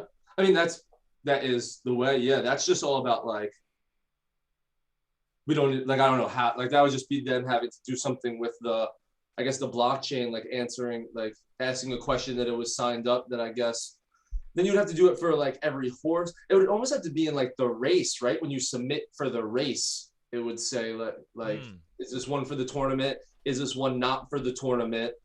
That's how I think it would be. That's how I would do it right there. Like when you're in for the tournament, well, it would either, there has to be one of two ways. That might be even hard. They might just have to split racing down the middle at first, or see whatever the appetite is. And like where you can see on like the next to run, there's tournament events or my races only. On the events page, there may be like tournament events, paid events, and you may have to just go into the tournament races to not have them, count. And we may not get our best of both worlds at the beginning, and you may have to go into that other tournament section, which is free, to just have those races count. And if you want to race paid, those won't count towards the tournament, but you may still be allowed to do those. And they may have to start with that method before they ultimately make it where, you can do it all in one shot, which eventually it will. Eventually you'll be able to run a race where if you count for more than one thing, count for nothing, count for 10 things, count for one thing, but not something else. Now that we started talking about that and I'm looking at it, it seems like the interface definitely has opportunities for spots to be like, what do you want this race to be for? Like tournament this, like they can have more than one tournament going on. And you can be like, I want this race to count for tournament 1, tournament 3, tournament 5, or whatever it is. Even beyond that, like you could do bloodline tournaments. So like, yes. People were complaining like, oh, Z1s are obviously going to kill Buterins. Yes, obviously they are. So it'd be interesting to see like a bloodline tournament to where you take the best horse from each bloodline and then have those 12 horses race against each other. But when you enter that race, it's like, oh, this horse is a Buterin. Do you want to enter it in the Buterin tournament? Yes or no? Yeah, that'd be, and Lucky Jack has talked about doing that a lot because Lucky Jack is obsessed with, he loves bloodlines and stuff like that. So yeah, there's definitely going to be ones with, just Nakas, just Zabos, just, this, just like that. So they're definitely going to have to find ways where different people can even be in the same race. And that race can be like, I could be racing in that race and this could be impacting my T2 score, right? And you could be in the race and it could be impacting your T4 score. Some people may like that. Some people may not like that. They'll also probably be the quite opposite where, it's like exactly what happened during the grand finals. They're just taking your horse and putting it into the specific ones that you need. Like it may be like sign up here. Zed sets up like some wallet. I don't know how they do it. You send your horse there And then the next 3 days, you don't even have that horse. It's just they're entering it for you, bang after bang after bang. So there's definitely going to be, both of those. But the what we're talking about in terms of having to choose to enter, I think is necessary for my philosophy of what I want, that there should be a tournament of some sort at all times. And that's why we're lucky for Zombie Boy with Zed now picking up the tournaments, because I think between those two, there'll be a tournament going at all times. Yeah, every week. And his production is off the charts. Dude, I'm rooting for him. I'm also happy because I'm out of now putting on tournaments. Nothing made me hate Zed more than throwing tournaments, because it just caused me so much stress. I just got so much anxiety from wanting to make sure people signed up, making sure people's names written in the leaderboard and stuff like that. I have so much more fun covering other people's tournaments. And if that means I have less say as to how they work, as to what happens, as to the structure of them, I'm okay with that, because, these people are doing a fantastic job with it. And like you said, Zombie's content on top of the tournament themselves is fantastic. And I know for season 2, he's taking a lot of people are reaching out with tournament ideas that he has. So if anyone's watching this with a tournament they thought they've ever wanted to run before, I know 2 or 3 of his season 2 tournament structures are straight up from suggestions that people reached out to him with this season. So I think allowing people to be the ones behind tournament formats will then even create more of a sense of community behind them themselves.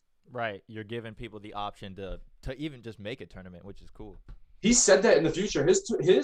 His final form of his website is going to be right now. Me and you can go on the website with the chat right now and be like, yo, let's do a tournament right now that runs today until your next stream tomorrow at noon. And let's just see how people are doing. We fill it up right now. We sign up the tournament. It signs us up with our own page. It's going to be to that point where he's going to be more of the community tournaments where you, for your followers, hey, I'm doing a giveaway this week, but the giveaway isn't a retweet giveaway. It's hey, I'm running a tournament. Let's see who's can be the best. And now you're in charge of onboarding everyone, getting them into the tournament. You'll have a specific link for your tournament. The game is quickly going away from 12 horses running in a straight line, and that's for the best. Yeah, it's cool to see. So you kind of touched on making your own tournaments. Do you want to touch on the pony plug, and what is the pony plug? A lot of people would have a lot of different answers to that. Pony plug for me is just it's a lot, man. It's something I really care about, something that it's people, it's a community, it's Zed. More importantly, it's about giving back. If people don't know about me and where I come from, I did not have Instagram. I did not have Twitter. I actually have huge social anxiety. I never liked streaming or anything like that before Zed. I was volunteering at my long story is I had some crazy bad shit happen to me in my personal life, and I had to bounce back. I had substance abuse and stuff like that, and I had to turn my life around. The reason how I did that is I just started volunteering at this children's hospital, and as much as I was volunteering for them, these kids saved my life. Being able to go there every day, not every day, I went once a week. I'm not a saint, but I went there. I was hanging out with them. They just brought a joy to my eye. And then COVID hit. And the first thing that they got rid of was obviously volunteers, because you can't have random people going in with these kids, obviously. And, what volunteering did for me, I didn't realize until I couldn't do it anymore. Not having that once a week of being able to get the perspective of, I was walking in fights with my girlfriend, with my parents, arguments with my friends. And these kids were in there sick with these diseases. And just had these smiles on their faces playing these games. And it was just one of the greatest life-changing things that I've ever done. And then when I couldn't do that, I started this, again, out of nowhere, this Instagram live with my buddy on his Instagram account where he had 20,000 followers. And we got it up to 250,000 followers. And all I did was Instagram lives were 2 or 3 times a week. I talk to nonprofits and people giving back in that space, and just kind of having conversations like that with them, just like we're doing, just back and forth, trying to make it somewhat relatable. And then that went on for a year. And then I got into Top Shot, and I got into the NFT craze, and I started, having a lot of fun with that, all while still doing my Instagram live show. And then all still while talking to the nonprofits and stuff like that. Then as I got more and more into Zed, I teamed up with Stanley. I teamed up with Lucky Jack. Lucky Jack wanted to stream. Now that I had a year with Instagram, I was like, screw it. I don't have a Twitch. I'll make a Twitch. Let's just stream horses. So Pony Plug at that point became a me, Lucky Jack, and Stanley. We're just streaming some horses, having fun while I was still doing my other Instagram live. And then it just came to me one day. I was like, let me try and bring these two worlds together. Let's bring the degenerate gamblers with, the people that want to do good. Because honestly, the degens and the people, the gamblers, it's a really giving community. And the gaming community, it's a very, very giving community, which is dope. So one girl that I had on, that I talked to a lot, this young woman, Brittany, has this organization, Brittany's Baskets of Hope. She has Down syndrome, and she makes baskets for families that are welcoming kids with Down syndrome to get them prepared.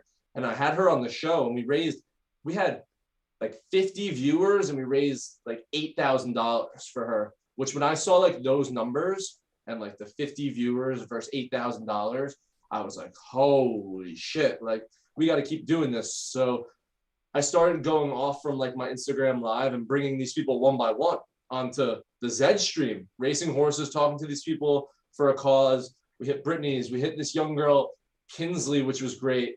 She's a cancer survivor, and she's big into horses. So when she was watching the horses run, it was amazing. I don't know if you know Painted Ponies, but his son, Alex, at the time was a cancer survivor. So we got to talk to him. Unfortunately, got into remission, a few months later. So he's dealing with that now. But it kind of just turned into, we raised money for a lot of people. And then we found Extra Life, which Extra Life went right back to the beginning of what I did, which was helping sick kids. No less polarizing cause than helping sick kids. I truly mean that. So Extra Life just deals with the children's hospitals. So instead of raising for a bunch of different foundations, we found a single one where we raise all of our money to, and all the money goes there.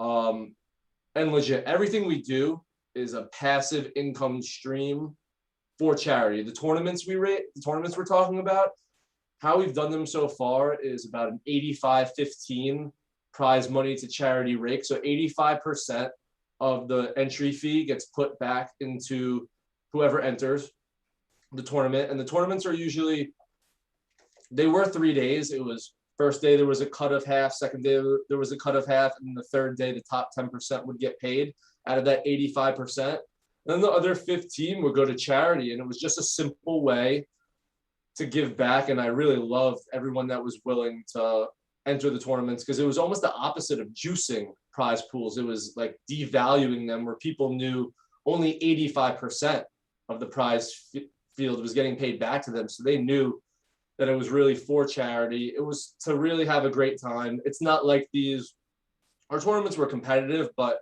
these ones are on a next level. For us, we saw it more as we fit the need at the time of needing to put on the tournaments. But now that you have these great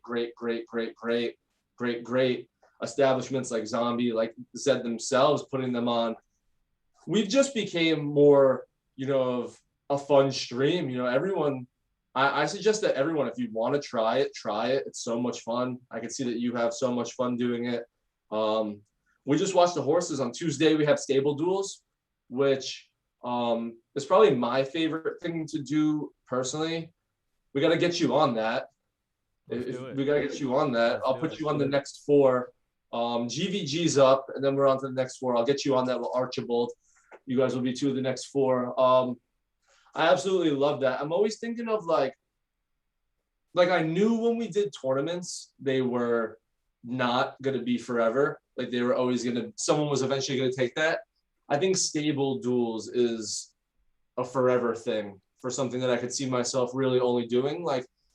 I stream 2 to 3 times a week, sometimes even more. In a perfect world, I think I'm just going to probably be doing stable duels. I'm not someone who, needs to, I think everyone's slowly kind of figuring out like specifically what they do as more and more and more people come in. Like people were just streaming to fit needs and doing stuff to fit needs and stuff like that. We're always going to be more of like, we don't have our shit together. We shouldn't be putting on tournaments. We shouldn't be doing stuff like that.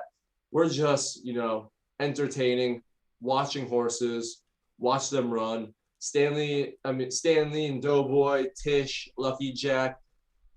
But again, it's a community. Anyone that ever wants to stream or wants to pop up is more like, is free to come on. It's so funny when people like ask me the question, like, what is Pony Plug? And I know I just went on a freaking 15-minute rant, but it's so tough for me to answer with a specific question because I don't from the inside see it as anything more than a bunch of guys that like stream together. But like, I have like, when I'm doing this, I have a shit ton of fun. Like I can't stop talking. When I stream with Zombie, I have a lot of fun. Like it's just like those group of guys that I'm streaming with. But like I could do it with you. I can do it with anyone else.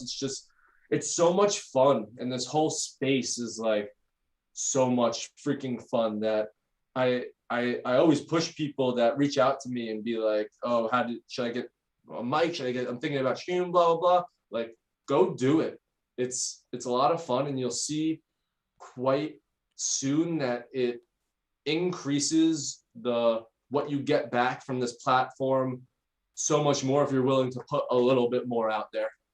Yeah, I think what makes your guys' show a great show is exactly what you said. I mean, it starts with like the dynamic that all of you guys have, like you, Lucky Jacks, Tish, Stanley, like Doughboy shitting on East Coast horses because he's getting dumped on in stable duels. Like that shit's funny, bro. Yeah, no, it's so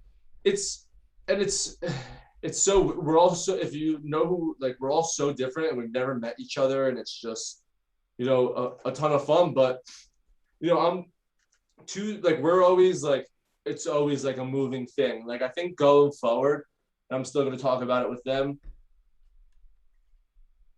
I think I'm also starting a Monday stream as well, and that one's going to be with Keith, and I think I'm going to slowly start rolling off the Friday stream because I have something popping up. So my streams more are going to be Monday and Tuesday night, which I'm excited for, and we're going to get that going. But yeah, it's a ton of fun, and the dynamic is super cool. And now we're just worried about, we want to make sure that not all the shows have 6, 5 people on them.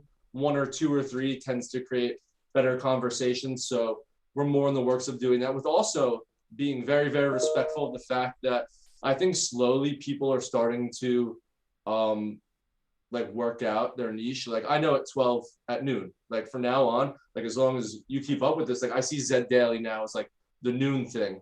On Sunday night, I think of ZNN. On Tuesday night, I think of MJ Stables. From Tuesday to Thursday, late night, if I'm up, I automatically go to Sean Versal.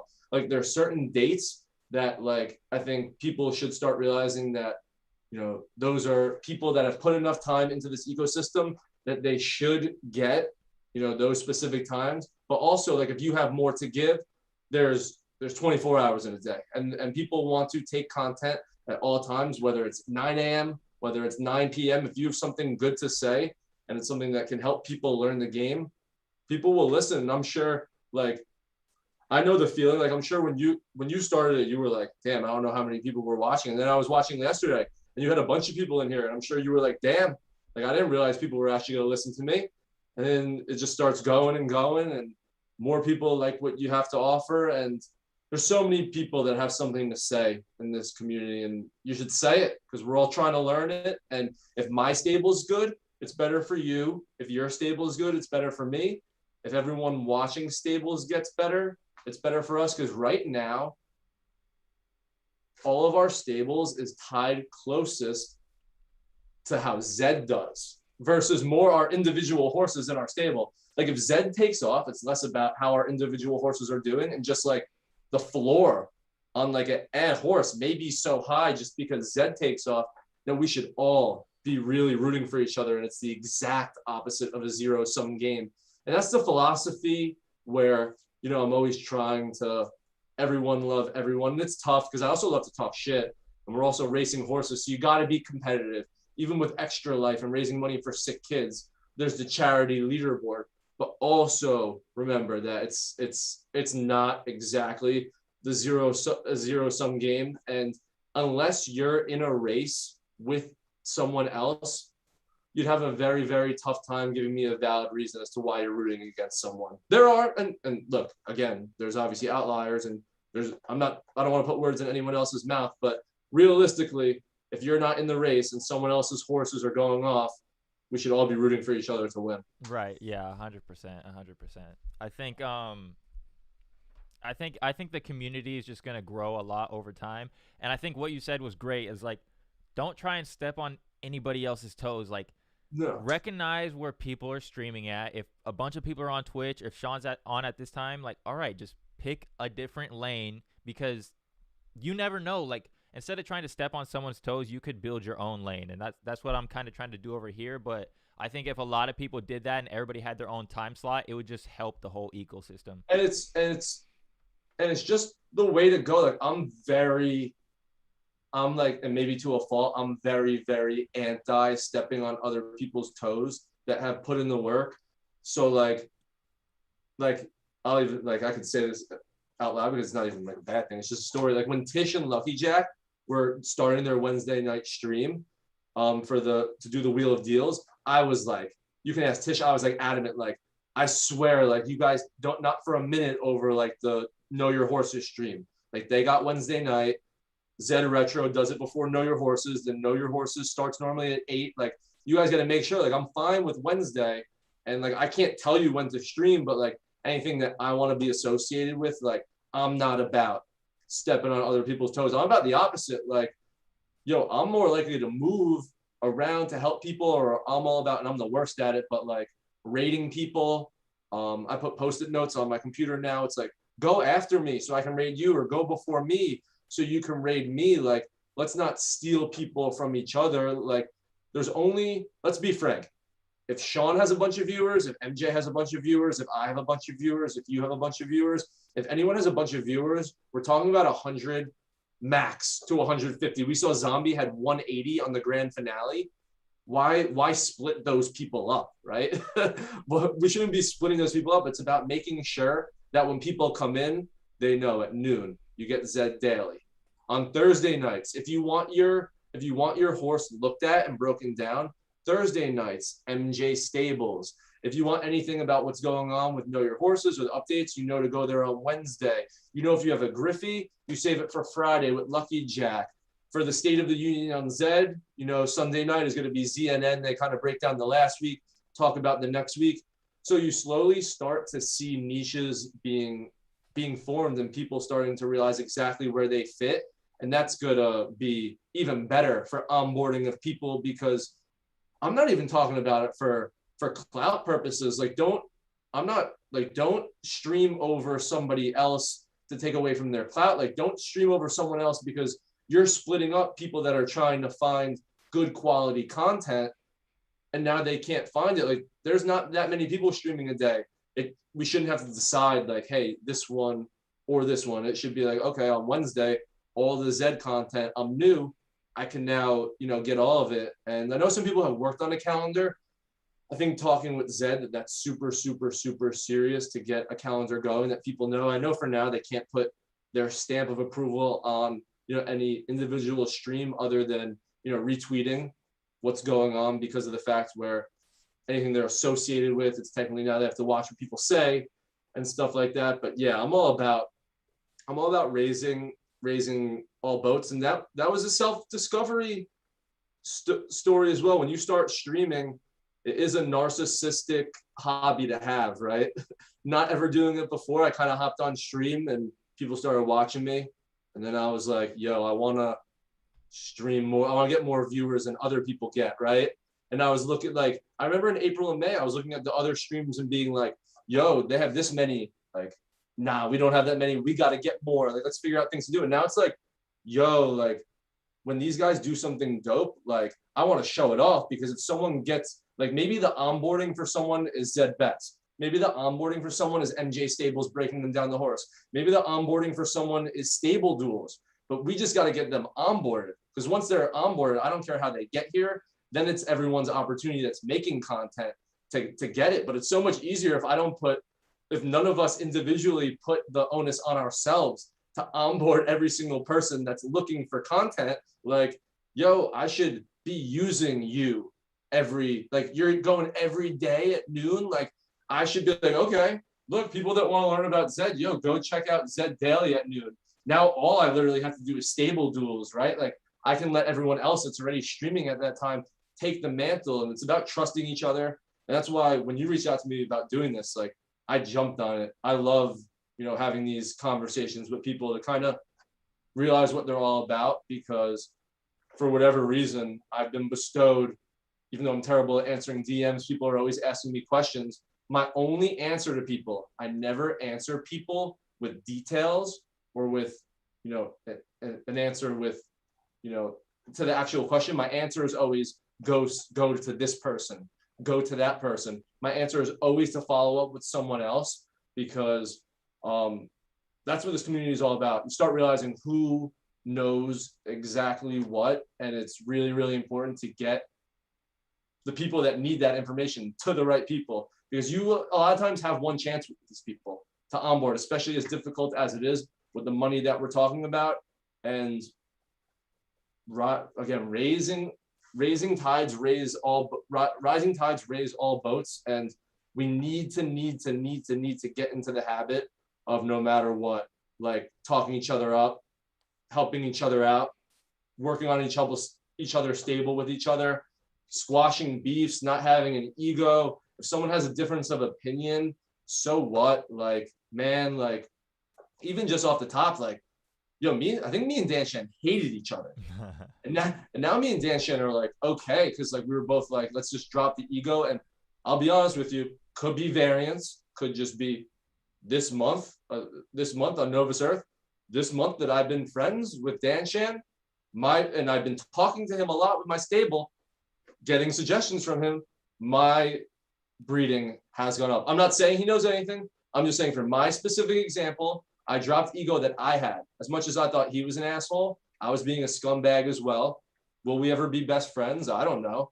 But I mean, just him realizing that maybe I was an asset to him, and maybe me realizing that, hey, he might know something, I don't know. Maybe I should just stop like shitting on him.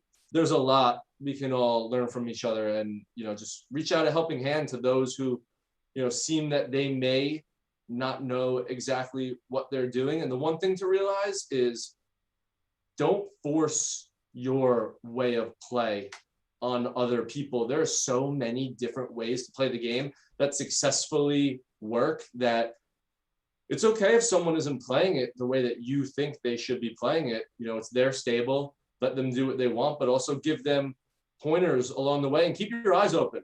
Success breeds success. And just because you're successful now, you may not be as successful as you could be. Every day, I'm looking at stables that I'm learning about that I didn't know anything about, that I'm literally just reaching out to. I'm like a weirdo. I sit in all these Discords, and I don't comment to anyone, but I see who's talking, and I DM them.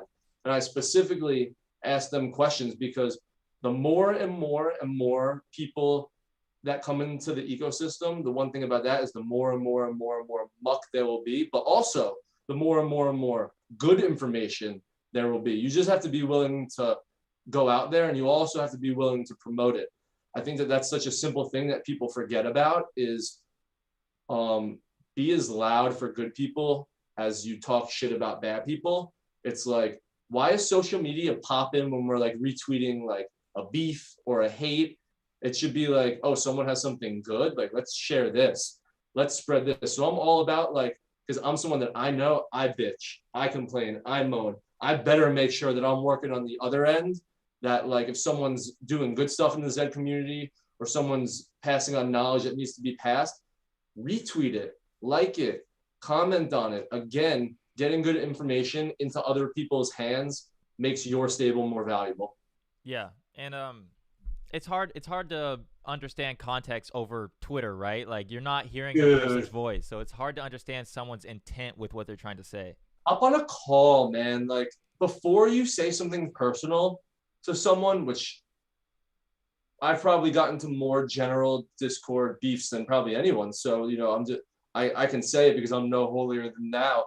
Like literally say you want to just hop on a video chat. So much stuff gets like crossed in words, and then you realize they're not even fighting over Zed. It's like it becomes like a dick swinging contest, and people are just like shitting on each other from nothing that was even like nothing. Like you're getting personal over like these horse battles. Like no one's actually talking about the horses anymore.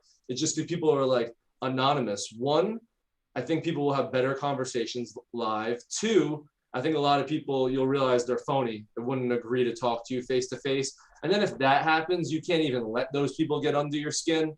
So I'm always trying to have the face-to-face conversation. It allows you to ask more questions. It allows you to get more feedback. It allows conversations that sometimes span on weeks to be like squashed or taken care of in 15 to 20 minutes. Right, because you can have the actual like discussion instead of like shit posting at each other. You can have an actual discussion. And one thing I liked about what you've been doing, I don't know if you still do it, but you did plug talk. Will we ever get that back? It's And coming back. okay, That's what's coming on Monday. That's what's gonna come on Mondays. It's gonna be with Keith from Crimson. Because he's a guy like I have a list of people where I don't even message. Like me and him, we just ship links back and forth. And if we have like a question for each other, it's just and we know to like hop on. Because really, when you start getting into these conversations, you can't have them over like text anymore. But plug talk is good, and plug talk is more up my alley of what I actually like. We're going to structure plug talk exactly how the Manning broadcast is for Monday Night Football.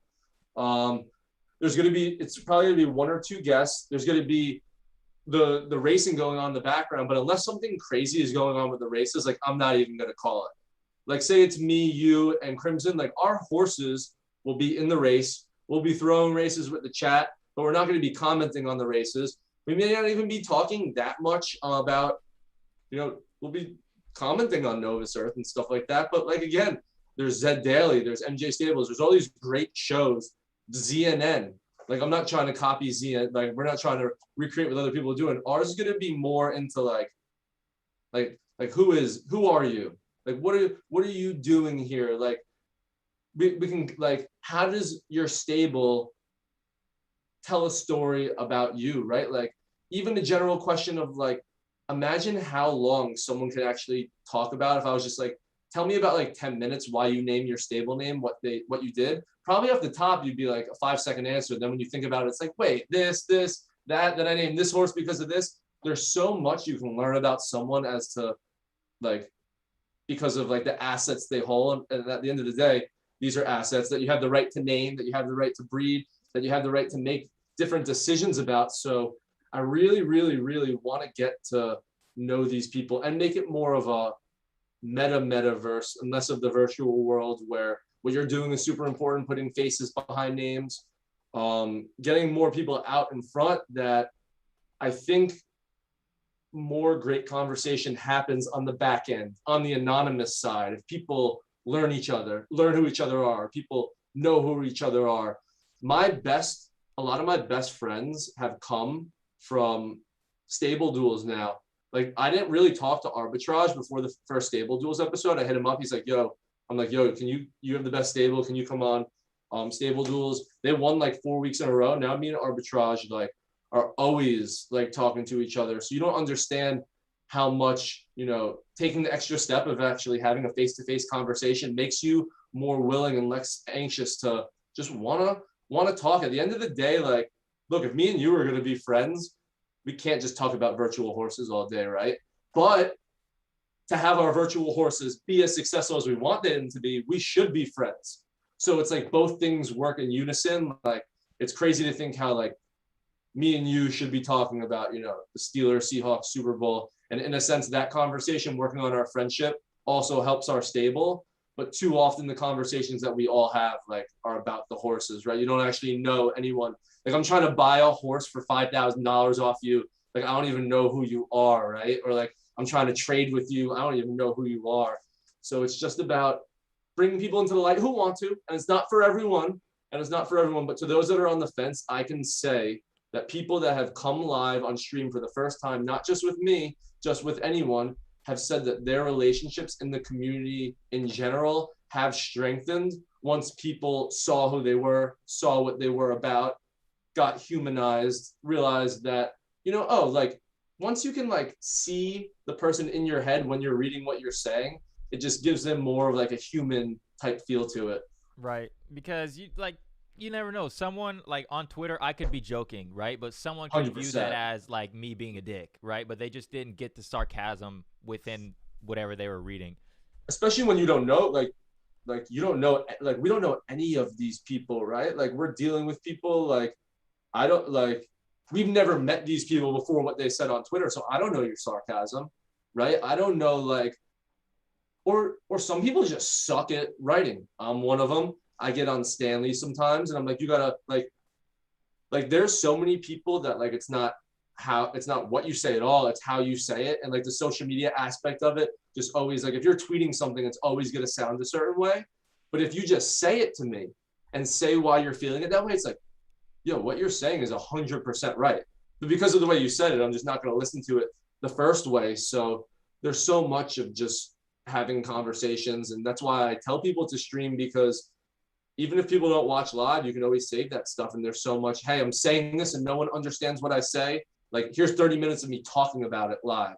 Maybe you can understand like what I'm trying to say. I know there's been a few people that people have recently learned to be okay with just because of the fact that they started coming on streams and they started actually talking out loud as to some of the stuff they were saying. And you start realizing that maybe there are a little bit of trolls on you know, the Anon and Discord and Twitter world. But look, I live in a binary world of you're either like a bad person or a good person. And I'm a big boy now and my feelings don't get hurt. And like, look, there's a difference between being a dick and being like a bad person, right? A lot of my best friends are dicks, right? I'm sure a lot of your best friends, Right. you can put in the same thing, but it's just like, everyone put your ego aside and realize like who's a bad person, who's a good person, and just like, I mean, be willing to have conversations and reach out to people and don't get into the Twitter battles and the things that look bad. Everyone here is an ambassador for Zed, whether you like it or not. If you're playing the game now, if you're watching a stream, if you're doing a stream, you're an ambassador for Zed, and it's your right to say anything you want at all times about them. But just remember that when you're doing that, that you are one of the few. And I say that because in the near future, there's going to be 10, 15, 20x people in this ecosystem. So you are one of the few here now that is early and has a responsibility and has an impact on how many others will come here in the future. And if you want it to be 20x, if you want it to be 25x, if you want it to be 30x, you have as much of a say in anyone in this decentralized world as you want. Was Dan Chen ever able to change your mind and sell you the blood tool? Yeah, I have it. I've seen two people have very strong stances against Dan and buy the blood tool. It's very cool to see because it shows that he's just probably misunderstood, and a lot of people just misunderstand him. He's a dick. Let's just call a spade a spade. Dan Shan's a dick, but like I say that out loud, and I'd say that to his face, and I'd say like, but like I also like him. Like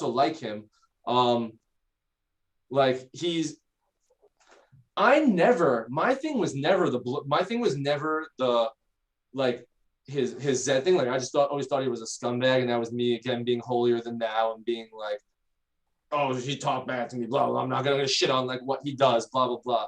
But then you start realizing like you talk to, I mean, I can say who has the blood tool. You talk to Kirk from Crimson, you talk to Arbitrage, you talk to Good Boy Racing, you talk to Mula Mula. All four, like I reached out to those four people specifically. Like I knew if I made this change, like people knew like I was one of the more outspoken about Dan Shan. Like people were going to come out and question me, and people were going to say that you're a flip. Like I needed to make sure that like what I was getting was worth actually putting up with the backlash. And I'm fine with getting because I don't care but I just wanted to make sure that it was worth it. They all swore by it. Who am I to put personal feelings in front of what I consider 4 of the top stables to say it is actually worth it? So I put it, and then Hunter Archibald, he was even more outspoken than me. That was the second one. He was even more like, I died down. Like Hunter was on like everyone with snake oil. It's a beautiful thing when people can start, proving what they're doing, and not only are more and more people getting it, so he has more like people that can give him testimonials. The Maiden, the Zed tournament, he fucking did it. Blood Tool, not just him, Blood Tool horses like Al Hambren. Like I think 6 out of 12 of the grand finals are Blood Tool horses, which just goes to show you no magic wand, not even close to a magic wand. You still swing and miss most of the time you use it. So it's such a difficult thing. But remember, in a game where 80% of horses are going to be glue, if you get that to 75, if you get that to 70, your ROI is like, oh my God. Because if that 10% turns into a killer, 2 killers, 3 killers, like that's the edge right there. And I'm not even saying if it works, and I'm not even telling anyone to get it, because I realize the price point is just tremendous. And if I had what he had, I wouldn't charge that amount. But take cost out of it, take everything out of it. Since I bought it, my breeding, I can't quantify the 1 ETH price. And I don't know if I ever will. I assume very closely, I definitely will get there, but I have gotten tremendous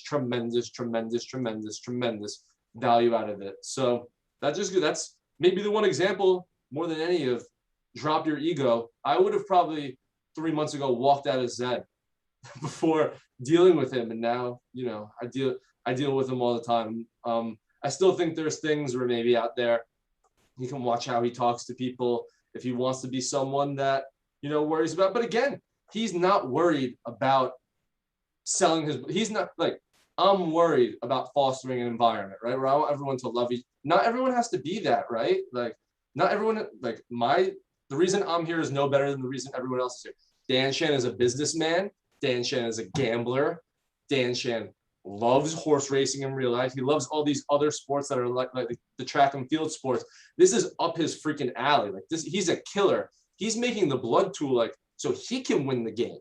Like he made it for himself, that then he just like gave it to others at like a high price. Like he doesn't give a shit if you buy it. Like don't buy it for like, that's when it hit me. Like I was like, he doesn't give a shit like if anyone buys it for 1 ETH. So I was like why constant? And then it got to the point where he wouldn't even say anything, and then everyone's comeback would be like, oh, go 1 ETH, 1 ETH, and it was like, yo, he hasn't said that in like a month or two. He hasn't been in here selling it for a while. So if we're all about, just in a general sense, being a community, second chances, people coming back, just because like your initial conversation with someone is one thing. If they're trying to act 3 months later, 4 months later, different, like let's let shit go, man. Let's let everything go instead of like complaining about how you keep, instead of your 2 messages constantly shitting on him and then your other messages being how you can't breed dick. Maybe you should like listen to some people who maybe, know something, and it might not work for you. I've had a ton of people who still have used Dan Shan's philosophies and haven't had it work out. So who knows, but get rid of names and faces from theories that you may think work and test those theories out. I bet you, because it's just like me and it's just like everyone else, everyone thinks there's a great person. When stuff starts working in your favor and you start utilizing things that work, you start realizing less and less and less who's actually behind those things, right? At the end of the day, we just all want to breed killers. I could say I want to raise $1 billion, million, $1 trillion for charity, and I do, but I also want to have the best horse on Nova's earth, and I feel confident, and I feel fine saying that out loud. Yeah, and that's why I respect the fuck out of Dan, is because he stood on whatever he said from the jump. Like, he said the blood tool is the best, and he came out talking mad shit for the maiden. I'm sitting over here like, if this dude doesn't pull this off, he's got a shit storm coming his way.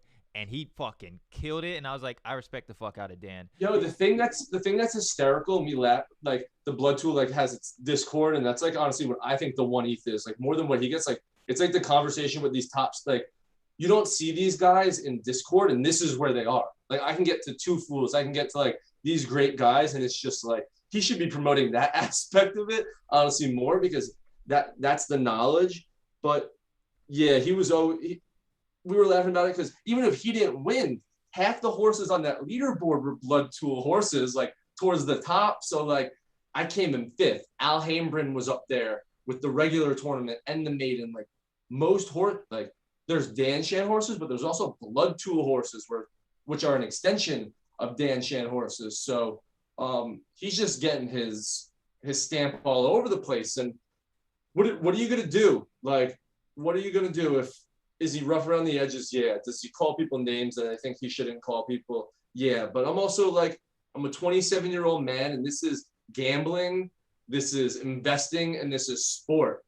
Like, I want to worry about everyone's feelings to a point that we all got to realize, like, if we're sitting kumbaya while our assets go to zero, like none of us are going to be saying kumbaya, you know? Right. Like, he's trying to breed killers. Dan Shan gave away a horse on my stream last week, and he's been in my DMs constantly, like, find this person for me. She hasn't raced her horse. I want to help her. Like, when he does stuff, like, he wants it to be great. He cares about the horses he's breeding.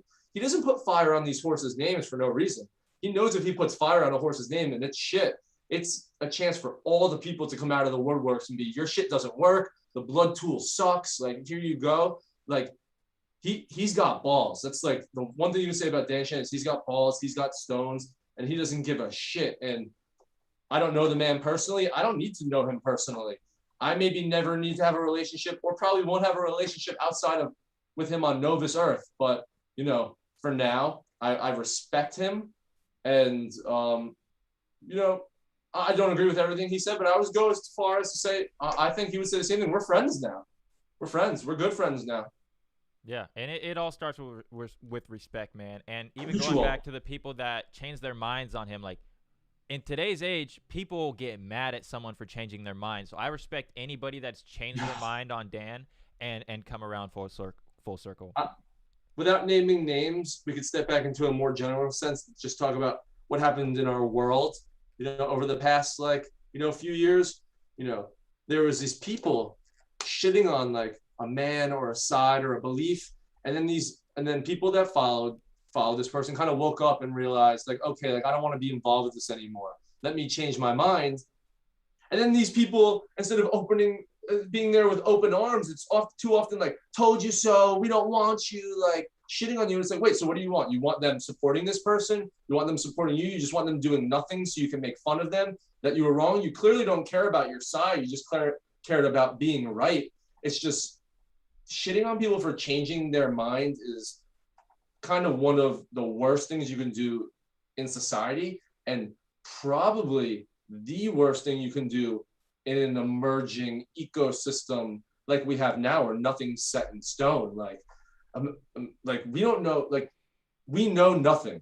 We know nothing in this game right now. Like, if we can't change our minds now, we might as well just, if you're not planning on changing your mind about something, I would recommend against buying a horse. I don't know how you feel about that. I mean, if you feel a certain way right now, I respect that, because just with the Dan Shan thing, when presented with new information, then you are given the option to change your mind, right? So if you feel a certain way right now about Zed and you don't like it, but then something comes out and you like Zed right now, it's like, okay, that's fine. Something changed, and now you changed your mind. Come back. People thought, some guys were reaching out to me and thinking I was taking, well, one guy reached out to me and thought I was taking, like, a victory lap, and then started saying some shit about my tweet today. I was not saying it I was saying it as like a little petty, but more of like an open arms things that, like, I think it's funny how, like, so many people leave Zed and then come back because they think, like, there's brighter things on the other side. But anyone that comes back is just like, come back. Like, we're happy that you're back. We're happy that you're here. You went out to the other side. You realized you couldn't race other profile pictures. You couldn't do other things with other projects. And you realize what's so bad here is actually what makes it so great. Like, we're happy to have you. And swallow your pride, man. If your last 30 tweets are shitting on Zed, but today you woke up and you decide that you want to be a part of Zed because they did something that's great, come back, man. Take it on the chin from some some hardos in the community that might rip on you for a little bit, but we're happy to have you if you want to be here and you want to actively, make the community a better place. Like there's no quota on amount of people that we can have in this community that want to be here, because unfortunately there's too many people going the opposite way. So I mean, if you're looking to come back and you want to come back, open arms. And if you're one of those people that's against them coming back, then you should ultimately like think about like investing in things, because that's just anti your investment per se. Cool. So one last question I got for you. Zed dropped the NASCAR pass with almost like no news of what it is. Do you have one, and what do you think the utility of it is going to be? I have one. Me and my stable, we're just lucky enough that because we're a conglomerate, because we're 4 people, we kind of always keep money on tab for that. Like just in case, we just always want to make sure to have like a NASCAR pass. I probably wouldn't have bought it, honestly, if we were like there's a lot of stables, like 99% of the stables, if we were in their situation, I probably wouldn't have bought it because I knew how that market was going to work. And I think it's right at mid price now. What do I think they're going to do? I think you may need them at some point for a specific tournament at the NASCAR Stakes, track. And I think eventually that's going to happen with all of these tracks that they make. Eventually, they're all going to be public for most of the time. But I think like Flemington, I think NASCAR, I think Stella is going to now have the opportunity to say to Zed that they want to close those off for their own private events. And the way to get into those events will be to buy some sort of NFT that's a collaboration between them. It may be like the Zed Pass, like this one might get us into all of them. Maybe Stella, like how we do it, or Zombie does it. They can literally just produce a tournament for that specific, produce a token for that specific tournament that you need in your wallet.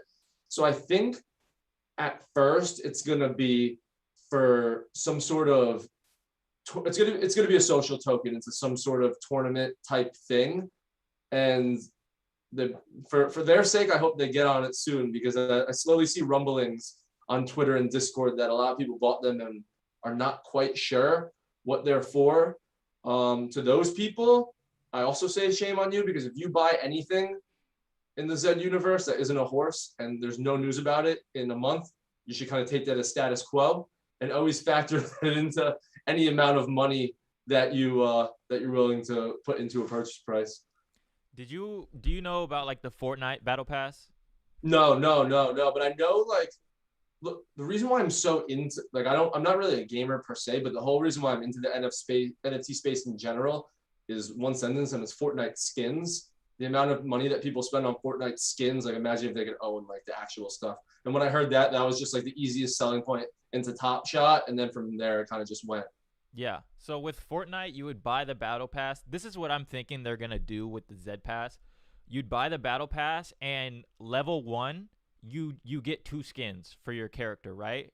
But now as you level up within that Battle Pass, you unlock stuff on the way, right? So you could unlock, well, the Zed Pass itself is its own NFT. And then you can unlock, maybe as like you level up and win races, different NFTs or like skins or like maybe a trophy or like some ETH or something. So I'm hoping that they have like some kind of level up system to where you can move throughout the ranks. And maybe if you get to like level 100 on the Zed Pass, like on Fortnite, if you reach level 100 on the Battle Pass, it was like the most rare skin. So maybe if you level up your Battle Pass or your Zed Pass, you get like a super rare NFT at the end. So I'm imagining there's 2 things. Tell me which one the Battle Pass is, because I'm not. So is it like is it like a tournament? Like, imagine it as like, is it a separate leaderboard? Like, are you saying there would almost be like there'd be like a NASCAR leaderboard, and everyone with a Zed Pass would be in that tournament for the month, and then NASCAR is juicing that pool, and it's only for people that own their NFT, and as you get up and down that leaderboard, you're getting airdropped, the level up things? Not really, but it's kind of hard to explain. But with the Battle Pass in Fortnite, as you would get XP, your Battle Pass would level up. So all you would have to do is just go play Fortnite, and as you gained XP, you move throughout the ranks of the Battle Pass. So I'm saying, like, Oh, okay. I see what you're saying. Maybe. So you're still in the normal game, but then because you have the NASCAR pass, there's these other things that you're picking up that just NASCAR is sort of like quote unquote keeping track on somewhere that they're dropping into just the NASCAR pass people like their levels. Right. So say if Okay. I have the NASCAR pass and like I get 30 wins. Mm, And so like maybe at 30 wins, if you have the NASCAR pass, you get a NASCAR skin, right? And maybe that's once you dope. hit 100 wins, you get like a horse, right? What do you think about my idea I that I think just said that was because like for me, mine is like it's almost like a they should be doing that now, like super easy, right? Just like setting up a tournament for NASCAR passes, and they can make a price. They can juice the prize pool enough that it kind of sets a floor point. They can kind of play around with the mint pass based on like the prize of these tournaments that they do.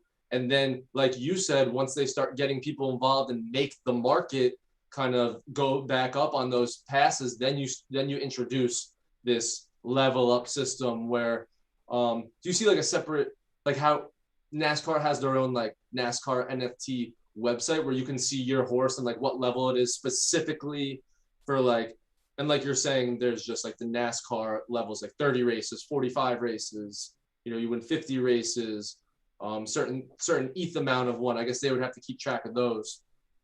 yeah, I'm sure it's probably like gonna be super confusing, but I would like to see because if we're paying 0.16 and there's 1,000 of them, and so 0.16 times 1,000. that's a Yeah, big it's prize pool. 160.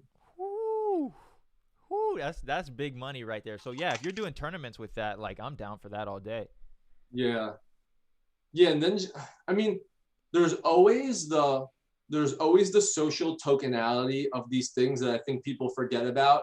Where I think at the minimum, these big corporations are going to be able to throw some bones in a sense of how Top Shot is doing, like with their tickets. Like I'm not a NASCAR fan. I've never been to a NASCAR event in my life, but I do foresee like, oh, you have a NASCAR pass from Zed, you get like 50% off. Like there's really simple things that I think we're all gonna get super easy and quick at some point that maybe we didn't buy for and aren't looking for. But just like so when people ask the question, at the minimum you can be like, okay, 50% off this, 25% off like merch from the NASCAR store and stuff like that. I think each of those will be givens by the time these are the final forms. Like all the companies will be giving away their own merch and stuff with these things. And then like we just came up with like the extra stuff on top of it that creates the utility behind the social tokenality of it. I think will definitely come. And I think they know, like we just said, we just did the math. They have to start, doing some stuff Yeah, with this money. it'll be interesting to see how it plays out. I know I said last question on that one, but No, if you whatever you got, whatever. I remember you saying you were a CPA. So personally, is it possible for me to put my horses in an LLC to where like I can have some tax deductions at the end of the year, and how would that work out? Yeah, it's all. I'm not an expert, and it's all tricky, but Not financial advice as well. not financial advice for now. As it stands on November 3rd, I would say if you haven't done anything yet, don't do anything through December 31st and just play it by ear. After this year happens, I'm guaranteeing next year a ton of legislation will come out on this stuff. And the whole thing with the government is like never give them anything that they don't like force you to give, because even though you may think that you're going to take some deductions up front, there'll be something that slips through the cracks with like these great gains we're picking up, or they might just like look into, oh, you're only showing horses, like let me look into some. And I know it's like blockchain, they can't find things out, but I would say like unless you're like one of these people that has like $1 million, like millions of dollars in gains, and you can see that are like selling apes for like $1 to themselves for for tax loss harvesting, which is another conversation in its own. I wouldn't do that. But when we have this conversation on November 3rd next year, I bet you'll say that you've been in some sort of corporation for a few months at that point, because legislation will have come up and there'll be more of an exact how you should do it. But for now, legit, just keep your horses in your MetaMask away from the government. Okay. Because they'll find a way. Like now you hear crazy Janet Yellen wanting to tax unrealized. Like these things are going to be a gold mine in the future where take whatever hits on like the little expenses we could probably take now to see how we could hide it when the legislation comes out in 5 months. Because all it's going to be is we got to figure out, how to hide it then. And that will be my job. And, because you asked, I'll just to touch on it for like 30 seconds. I'm actually really excited for next year for when the tax and accounting stuff comes into play, because that's just how my mind works. That's one of the reasons that I love Zed. I love the numbers. People see me on live and how I'm acting. At the core, I'm a nerd. So like to see how a lot of people are acting right now, and I don't know if you see them, but to see some of these $200,000, $300,000, $400,000 NFTs being sold to wallets for $1,000 towards the end of the year, like being in the tax world, that it's just someone who set up another MetaMask and they're just selling it to themselves, and they're not claiming that MetaMask. They're only claiming this one that has the huge $600,000 ape loss, and that's because this guy's an investment banker that made $1 million on Apple sale, so he's trying to cancel that out. So, just from like a news standpoint and from a nerdy standpoint, next year after tax season over the summer, we're probably going to see some really, really, really funny and cool stories, and probably some of them will even be Zed horses, especially as we start to promote like the $500,000 sales. You bet your ass the government is looking at these huge sales and is going to look to get their hands in our pockets. So, I may become more of an asset to people at that point. And as we said about changing minds, people that don't think I provide any value now may be, ringing my doorbell when it's time to file taxes. And to an honest point, if you're watching this now or you're watching later and you have any questions about tax, just shoot me a DM. I know it's a really, really difficult and interesting thing, and people are nervous because these are people that had no jobs. Now you're sitting on generational wealth and you're not sure what to do with it, and the last thing you want is the FBI to show up at your door and take it. So a lot of these things are simple answers, and I have an answer to like 95% of them, and if I don't, the best thing about me is I love saying I don't know, so I'll never give you a wrong answer. And when we breed a horse and sell it for a loss, would that be a tax deduction possibly? Yeah. Wow. Yeah. I like that. So I mean, but that's the thing. While I'm also saying we have to wait, because as tax is now, the cost basis is the cost, and the basis. The basis is the cost, and then what you sell is the realized amount you get. But breeding, I have horses themselves are such a weird asset that Zed is going to be weird on top of just being NFTs, because people are going to start saying it's an asset, but it's a horse. And I have some people that buy and sell horses as clients. And when you start doing that, their like basis gets like the training comes into your basis. So people are going to say like their first 30 races, are you raising the basis of your horse? Because your first 30 races are training, right? Is that the equivalent of paying a trainer in real life? There's a bunch of different things that now, when people may look at it and say, no, it's just like an NFT asset, like these digital assets are all looked at the same way. It doesn't raise basis. But as it stands right now, the law, if you breed a horse and sell it as a loss, it should be a written off loss. Okay. You'll see that, and you'll see tax harvest loss. You'll see tax loss harvesting with that. I like that. You'll see people maybe breeding some horses and then selling them at a loss and then writing them off. And do you think there's going to be a lot of fraud of the people selling? Billions. Yeah. The government's already like cringing and going crazy a little bit. They're just like starting to figure out what like Bitcoin and Ethereum is. Like that's why I'm saying to you, like, and like to you for your specific question, financial advice, because you asked me, don't put them in an LLC before the year, because like just keep it hidden, like keep everything hidden for now. There's no legislator on it now. You're not doing anything illegal. You have a MetaMask, you have a wallet.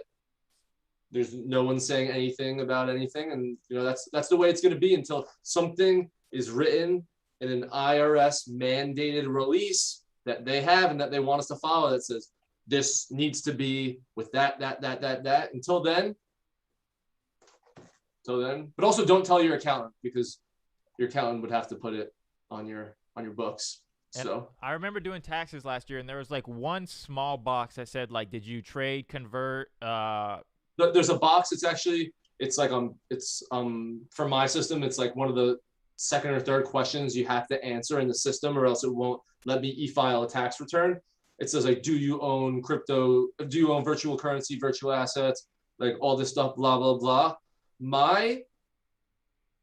We have been telling people yes for that, even if you don't put like the assets, even if you don't claim the assets, to still put that you have some, because there's a lot of scenarios. Like if you buy and don't sell on an individual tax return, you don't have to claim your assets until you sell them. So it's very, very simple to just say, oh, I have some Bitcoin, I have some Ethereum, just to check that off. So like, if next year we do decide that, you have a bunch of losses, we want to show it, they don't look at your return last year and be like, hey, you said you didn't have anything, and now you're saying you purchased this last year. What's going on? We can't give you, the long-term status. It's a short-term gain or loss. So for that question, I would check the box that said you do have it if you do. But if you didn't sell anything and there's nothing that you need to show for any purposes of inflating any assets of any business that you may have, out of sight, out of mind is what my suggestion would be. Okay. And do they have like a universal regulation yet? Because I live in No, Washington State. no. And they said that they're going to tax us on conversion. So conversion from Ethereum to Bitcoin, or Bitcoin to this, like that just seems ridiculous at that point. They only tax you on things that you say that you have. Remember that, right? And there's no legislation as to, look, there is, based on how other assets have been handled, this is how NFTs should be handled. But again, when you're playing with the government plays a certain way. You got to play that way back with them. Heck, they haven't put anything in writing. Just because I assume that this is how things should be handled because other assets have been handled, the government likes to throw, sections, legislature at you. For me, I'm saying, okay, I'm happy to show everything. Just put it in a released, unified thing, like you're saying. And once that happens, it'll be released everywhere. Like everyone will have that. There'll be an IRC section code, and then there'll be a step-by-step guide. But the nice thing about the government is they never have anything. Their heads are so far up their butt that unless they ask something for you specifically, never give it to them. And there's nothing. So, gains and losses, from places like places that send you, if you get a 1099, you got to put that on, of course. Like if you're trading Bitcoin or Ethereum or coins on like Coinbase or Robinhood, and they're sending you a 1099 at the end of the year, the IRS gets a copy of that 1099. So they know, and they'll call you out and charge you a penalty, which can be sizable. So you don't want to do that. But anything that's just you keeping track on a spreadsheet because you're selling, assets, that doesn't have that. The IRS has no notion of that, of what you own, unless you say you own it. And like we know how MetaMasks work.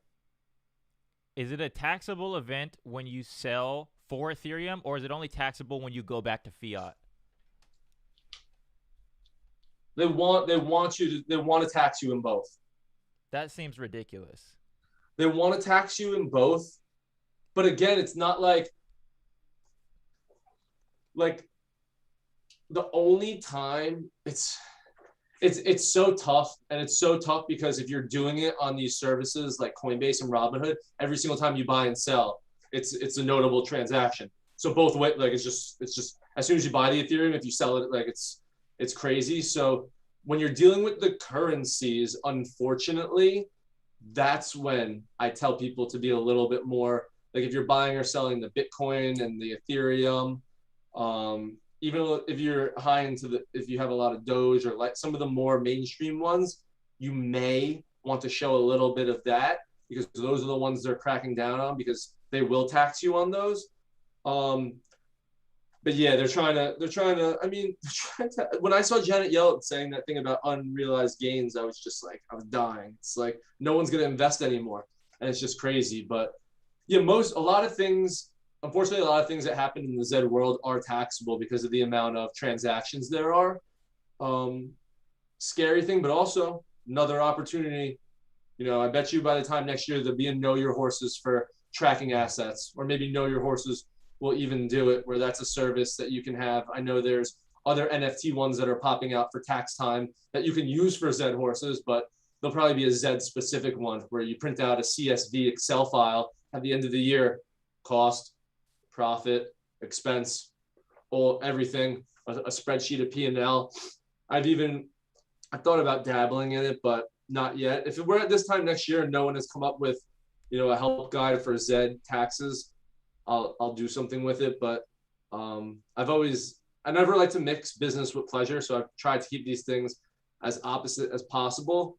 I am a businessman. I do realize though that like lucratively going in the future, if I worry about my practice as much as I do, like going into the NFT accounting space could be a spot to go, especially with all the resources and friends that I have now that have all this wealth. It would just be stupid for me not to, work with them. That's why I'm always saying, like, if you have a question, reach out to me. I'm not charging anyone for anyone. If you have a question, I could always help you with whatever you got. I know it's spooky, scary taxes, but I'm telling you, it's probably like one of the easiest things in the world when you realize how stupid the government is. Gotcha. So if I bought diamonds for 1.1 and I sold them for 10 but held it in Ethereum, is that a taxable event?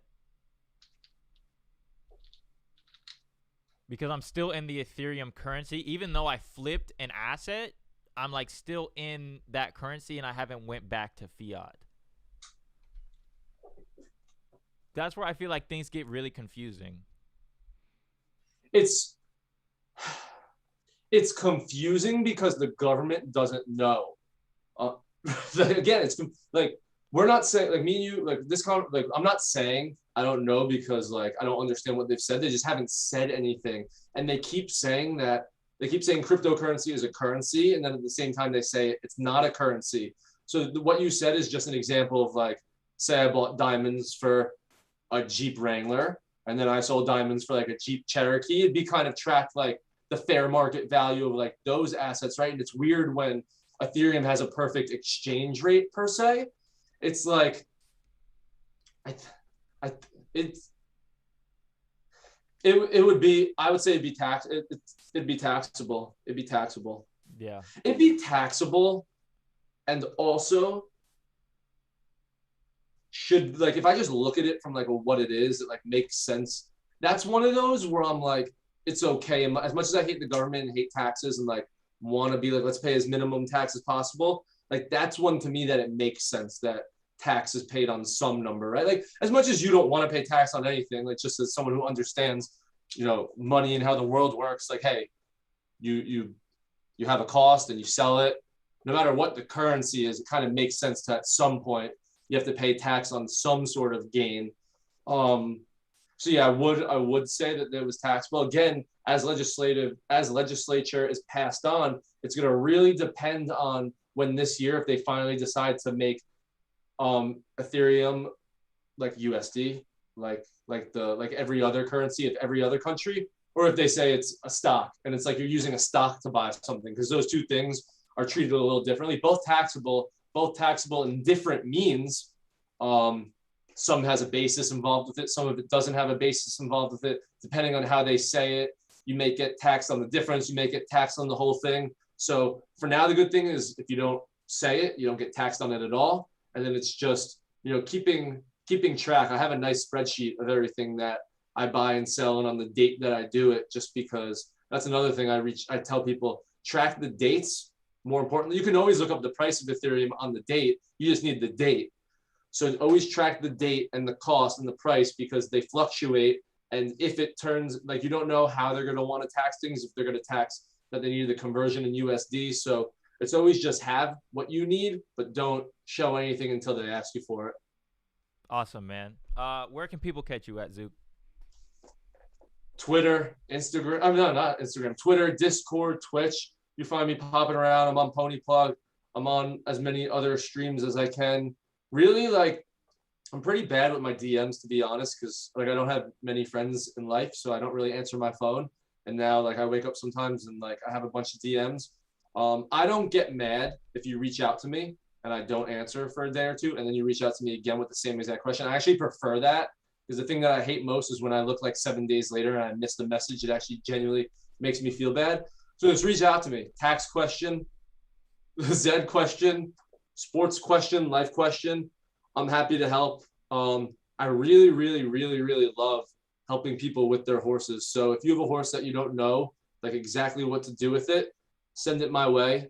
I'll either give you my opinion of it, or a lot of times what I do, similar to when someone asks me opinion on something else, people's horses remind me of other people's horses. So I say, hey, this is like so-and-so's horses.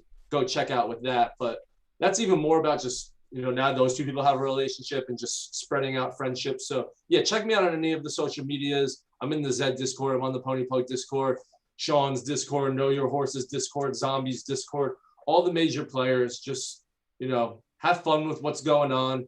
Zed is definitely not dead. If you say it is, you may win the next Zed tournament. So we'll see what happens. But this was a dope 2.5 hour conversation. This was fun. I feel like we had a great conversation, and it's good to sometimes just have these long-winded conversations about what Zed means to you without having to worry about time and constraint and what's going on. And we said something an hour and a half ago, but now something came to our mind.